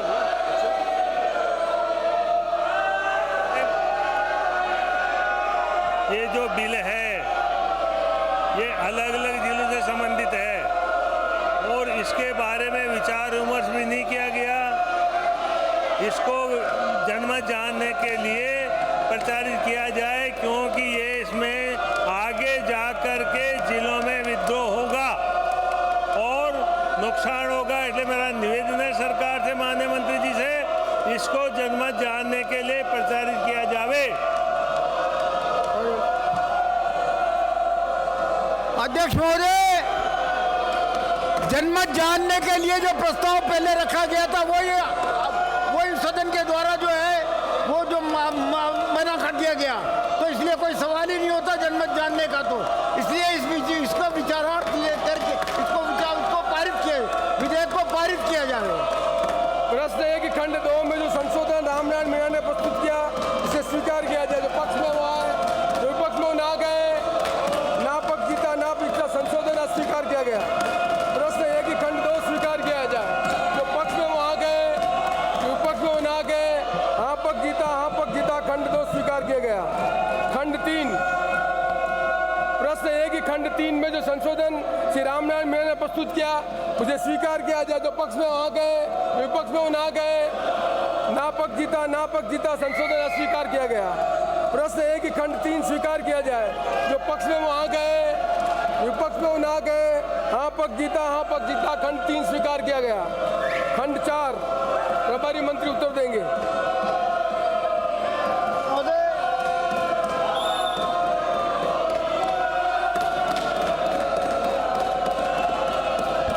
माननीय मुख्यमंत्री जी के द्वारा ये प्राधिकरण की घोषणा की गई थी। उस प्राधिकरण की घोषणा में विधेयक कोटा रीजन को परिभाषित किया गया है। कोटा रीजन से अनुसूची में सम्मिलित शहरों, नगरों और गांवों की सीमाओं के क्षेत्र से अभिप्रेत है। राज्य सरकार समय समय पर राजपत्र में प्रकाशित अधिसूचनाओं द्वारा उस अनुसूची को ऐसी अधिसूचना में सम्मिलित किसी क्षेत्र को जोड़कर उसमें से हटाकर संशोधित कर सकेगी और तदुपरांत उपरांत क्षेत्र कोटा रीजन होगा। इस परिभाषा से स्पष्ट है कि राज्य सरकार के लिए यह आवश्यक नहीं कि वो कोटा रीजन में सिर्फ कोटा जिले का ही क्षेत्र को शामिल किया जावे।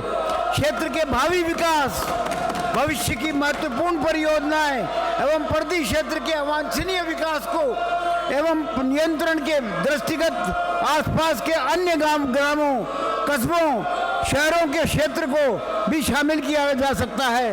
वर्तमान में नगर विकास न्यास कोटा के कार्य क्षेत्र के अंतर्गत तहसील लाड़पुर, तहसील तालेड़ा, जिला बूंदी के 14 राजस्व गांव आते हैं और इसी निरंतरता में इस क्षेत्र के भावी विकास प्रस्तावित हवाई अड्डा और नॉर्दर्न बाईपास के दृष्टिगत रखते हुए तालेड़ा व केशवराय पाटन के राजस्व गांवों को कोटा रीजन में शामिल किया जाना आवश्यक समझा गया है, ताकि नगर की परिधि में अवांछनीय विकास पर नियंत्रण हो सके। प्रस्तावित कोटा रीजन में कुल प्रस्तावित 292 राजस्व गांवों में से तालेड़ा के 48 गांव और राजस्व गांव और तहसील केशवराय पाटन के बूंदी के 15 राजस्व गांव सम्मिलित किए गए हैं। अतः इस विधेयक के खंड 5 में प्रयुक्त अधिव्यक्ति 6 मास के लिए करने पर 3 मास की प्रस्तावित किए जाने का प्रस्ताव है। जयपुर विकास प्राधिकरण जो 1982 की धारा 5(1), जोधपुर विकास प्राधिकरण की 2000 की धारा 5(1) और अजमेर विकास प्राधिकरण अधिनियम 2013 की धारा 5(1) में 6 मास का ही उल्लेख है। उसी के अनुरूप ही प्रस्ताव विधेयक के रूप के खंड 5 में 6 मास की अवधि का प्रावधान रखा गया है। प्रश्न ये है कि माननीय सदस्य रामनारायण मीणा द्वारा अलग अलग खंड में दिए गए संशोधन प्रस्ताव को अस्वीकार किया जाए। जो पक्ष में वहां के वो पक्ष में होकर ना गए, ना पक्ष जीता ना पक्ष पगजिता रामनारायण जी मीणा द्वारा प्रस्तुत संशोधन सारे अस्वीकार किए गए। प्रश्न यह है कि कोटा विकास प्राधिकरण विधेयक 2023 को पारित किया जाए। जो पक्ष में वो आ गए, जो विपक्ष में वो ना गए। हाँ पक्ष जीता कोटा विकास प्राधिकरण विधेयक 2023 को पारित किया गया।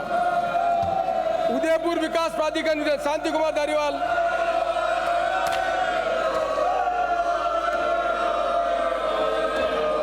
अध्यक्ष महोदय, मैं आपकी अनुमति से उदयपुर विकास प्राधिकरण विधेयक 2023 को विचारार्थ लिया जाए।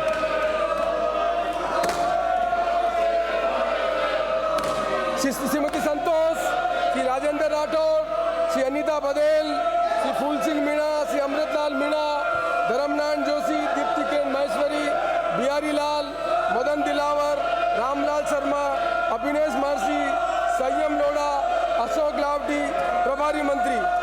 प्रश्न यह है कि उदयपुर विकास प्राधिकरण विधेयक 2023 को जनमत जानने हेतु परिचय किया जाए।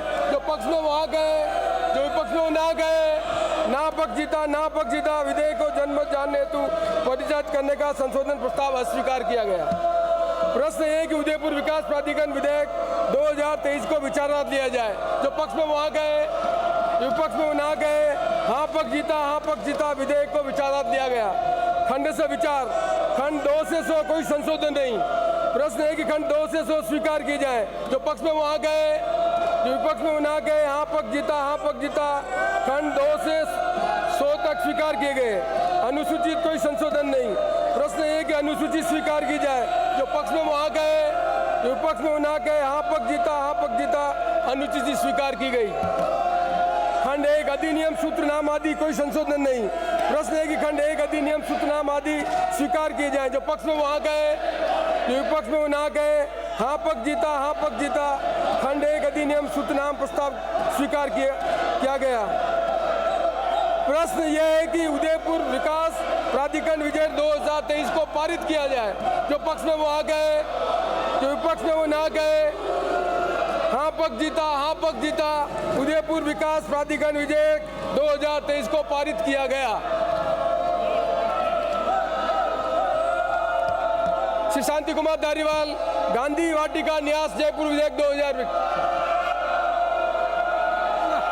मेरे पास अध्यक्ष महोदय, मैं आपकी अनुमति से प्रस्ताव करता हूं कि गांधी वाटिका न्यास जयपुर विधेयक 2023 को विचारार्थ लिया जाए।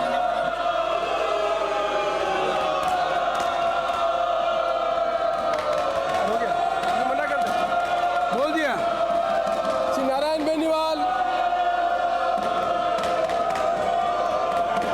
अन्य अध्यक्ष महोदय, राष्ट्रपिता महात्मा गांधी जी के नाम से स्थापित किए जा रहे गांधी वाटिका न्यास जयपुर से संबंधित विधेयक के माध्यम से गांधी जी के विचारों को जन जन तक पहुंचाने के उद्देश्य से न्यास की स्थापना की जा रही है।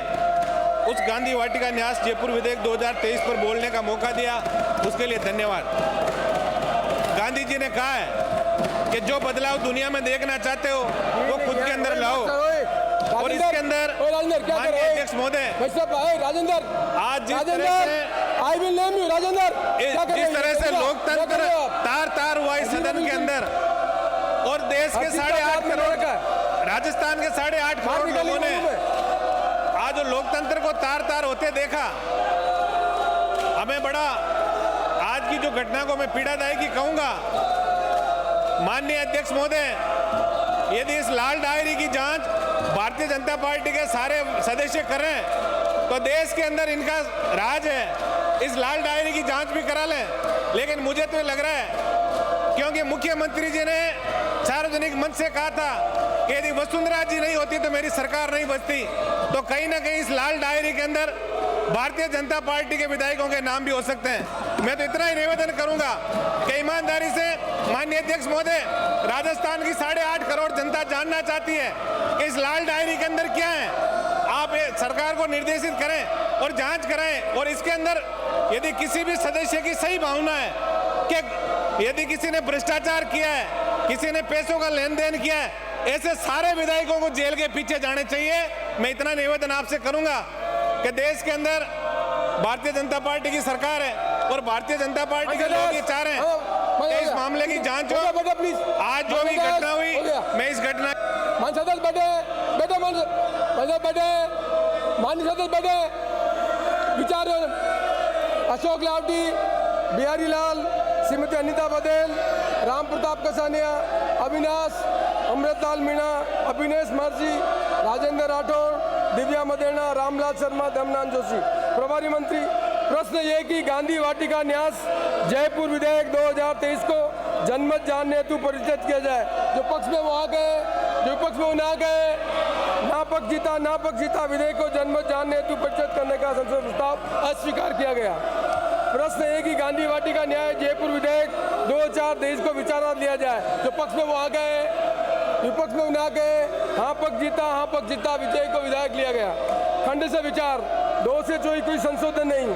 प्रश्न ये कि खंड 2 से 24 स्वीकार की जाए। जो पक्ष में वो आ गए, विपक्ष में ना गए, हाँ पक्ष जीता खंड 2 से 24 स्वीकार किए गए।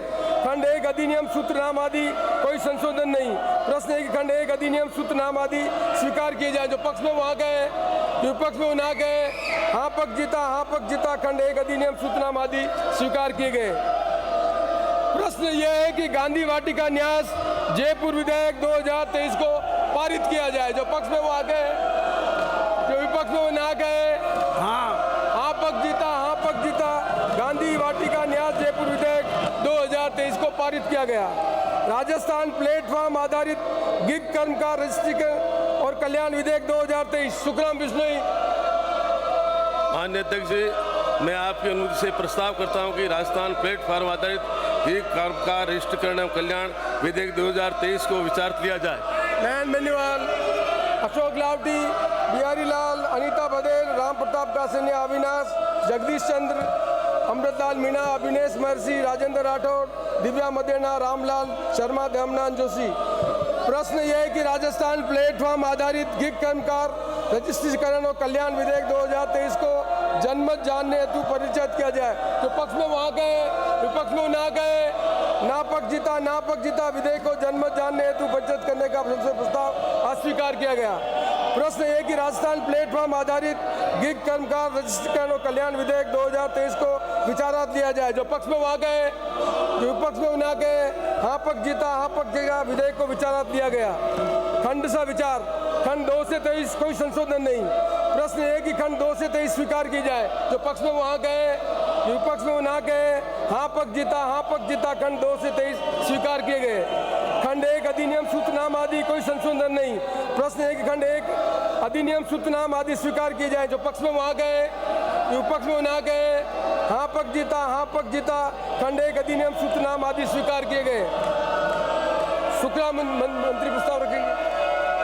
माननीय अध्यक्ष महोदय, मैं आपकी अनुमति से प्रस्ताव करता हूं कि राजस्थान प्लेटफॉर्म आधारित गिग कर्मकार रजिस्ट्रेशन कल्याण विधेयक 2023 को पारित किया जाए।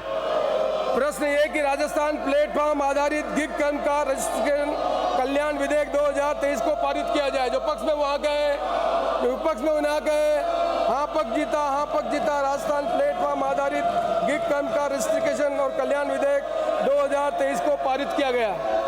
माननीय सदस्य, अब भी आप नहीं सुनना चाहते हैं, सदन की कार्रवाई 1 घंटे के लिए स्थगित की जाती है।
माननीय सदस्य, माननीय अध्यक्ष,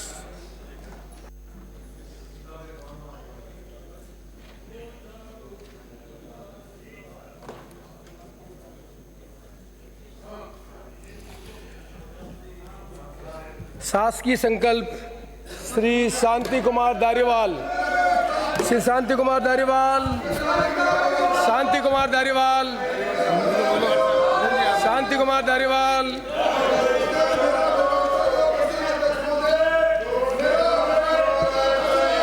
बोले ना आप यार। अध्यक्ष महोदय, मैं आपकी अनुमति से निम्नांकित संकल्प विचार एवं पारण हेतु प्रस्तुत करता हूँ। संकल्प। भारत देश राज्यों का संघ है। सभी राज्यों में परस्पर सहयोग की भावना से ही देश की प्रगति होती है। किसी भी राज्य में बनी हुई विपरीत परिस्थितियों को पूरे देश पर असर डालती है। राजस्थान विधानसभा मणिपुर राज्य में हो रहे हृदय विदारक अपराधों एवं विभिन्न वर्गों के बीच चल रहे संघर्ष की वजह से बिगड़ी कानून व्यवस्था की स्थिति को लेकर अत्यधिक चिंतित है। पिछले कुछ महीनों से मणिपुर में कानून व्यवस्था की स्थिति चिंताजनक बनी हुई है एवं हालात लगातार बिगड़ रहे हैं। केंद्रीय सरकार एवं मणिपुर राज्य सरकार द्वारा दिए गए आदेशों निर्देशों के बाद भी हिंसा रुकती नजर नहीं आ रही। राजस्थान विधानसभा केंद्र सरकार से आग्रह करती है कि अविलंब वो सभी जरूरी कदम उठाएं जिससे देश हित में वहां पर शांति स्थापित हो सके। राजस्थान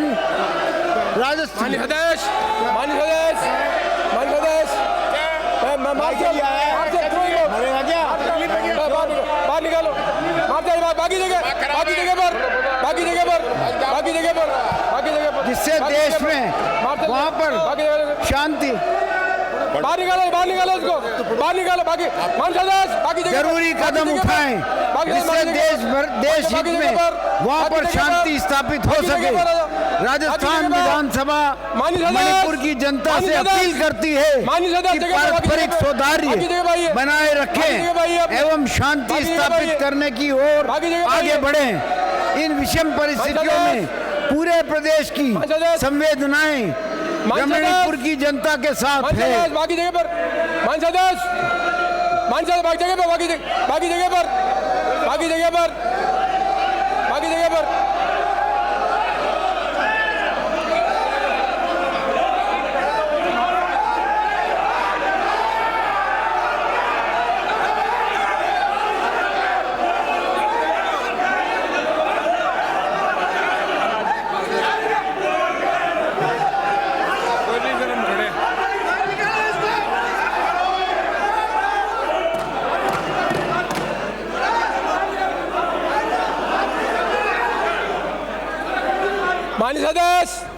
माननीय सदस्य बाकी अपने स्थान पर है। मैं बाई नेम माननीय सदस्य आप जगह बैठे प्लीज। नीचे बैठे माननीय क्या कर रहे हैं आप?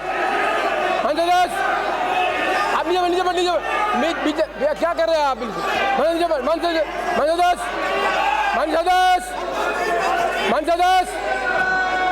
नीचे बैठे।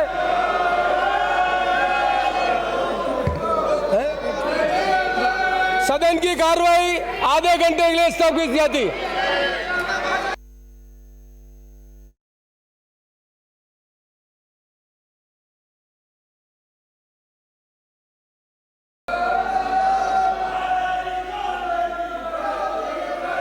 माननीय सदस्य, माननीय अध्यक्ष,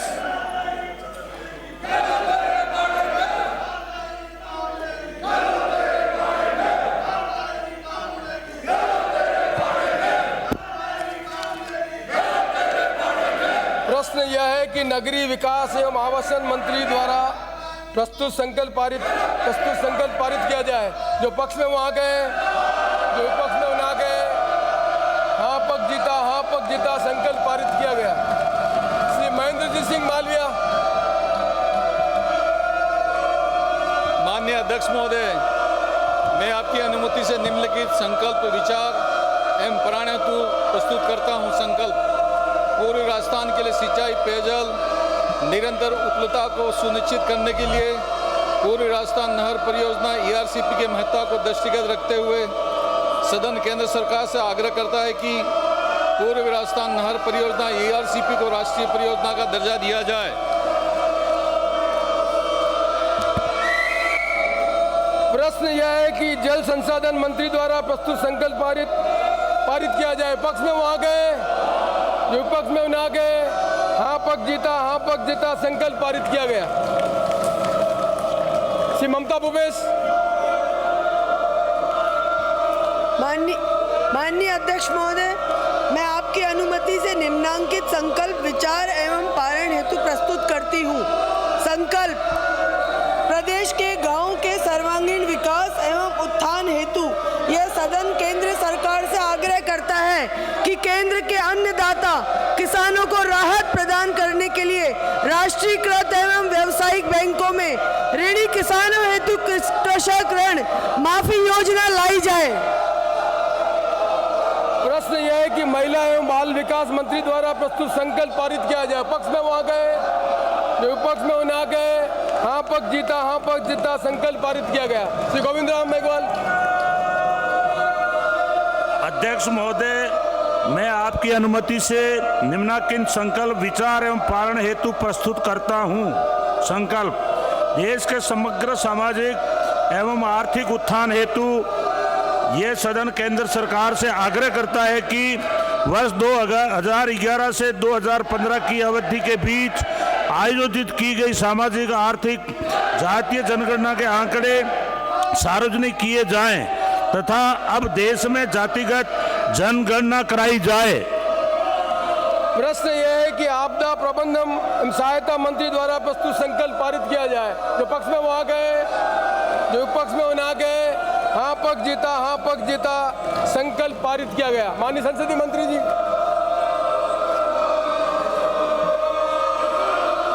अध्यक्ष महोदय, मैं आपके सम्मुख एक प्रस्ताव रखना चाहता हूं।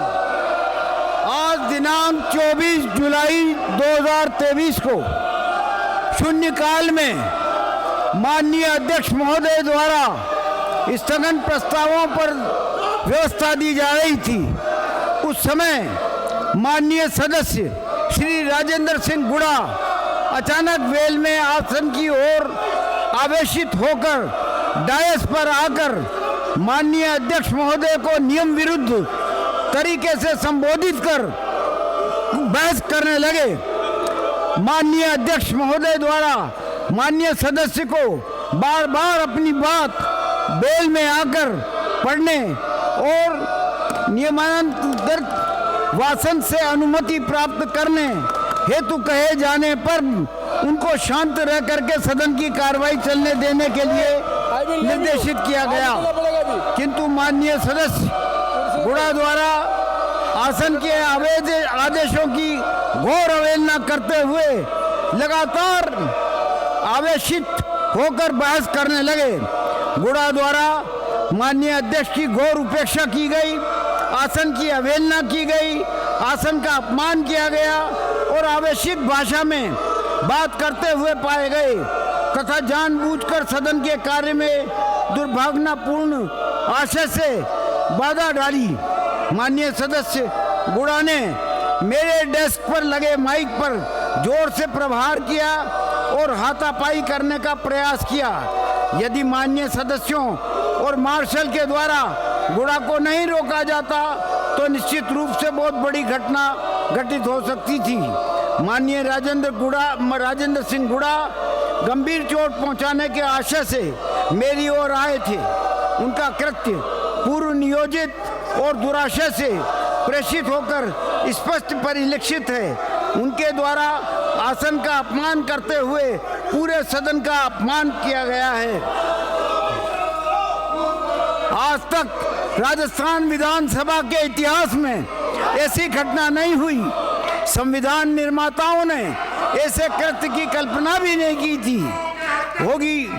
यह मामला दुर्लभतम है और संसदीय परंपराओं नियमों और मर्यादाओं की घोर अवहेलना करता है। उनका उक्त कृत्य बेहद ही शर्मनाक है। अतः राजेंद्र सिंह गुड़ा माननीय सदस्य को उनके गैर मर्यादित आचरण, सदन का अपमान एवं अनुशासनहीनता करने के कारण मैं प्रस्ताव करता हूं कि उन्हें इस सदन से 5वीं राजस्थान विधानसभा की शेष अवधि के लिए निलंबित किया जाए। इसी के साथ साथ पूरे सदन के दौरान हमेशा से जो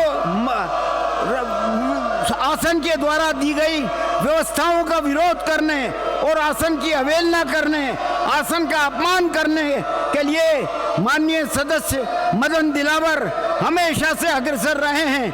आज भी इस घटना के पश्चात माननीय सदस्य मदन दिलावर के द्वारा मेरी ओर अग्रसर होकर के मेरे पर हमला करने की सुनियोजित योजना बनाई गई थी, जिसको कि जो पक्ष के नेताओं के द्वारा विरोध करने पर रुकी। तो मैं उनके लिए भी प्रस्ताव करता हूं कि इस सदन से 15वीं राजस्थान विधानसभा की शेष अवधि के लिए उनको भी निलंबित किया जाए। प्रश्न यह है कि माननीय शांति कुमार धारीवाल संसदीय कार्य मंत्री द्वारा प्रस्तुत प्रस्ताव को पास किया जाए। जो पक्ष में वहां गए, विपक्ष में वो ना गए, हाँ पक्ष जीता, प्रस्ताव पारित किया गया। सदन की बैठक बुधवार दिनांक 2 अगस्त 2023 के प्रातः 11 बजे के लिए स्थगित की जाती है।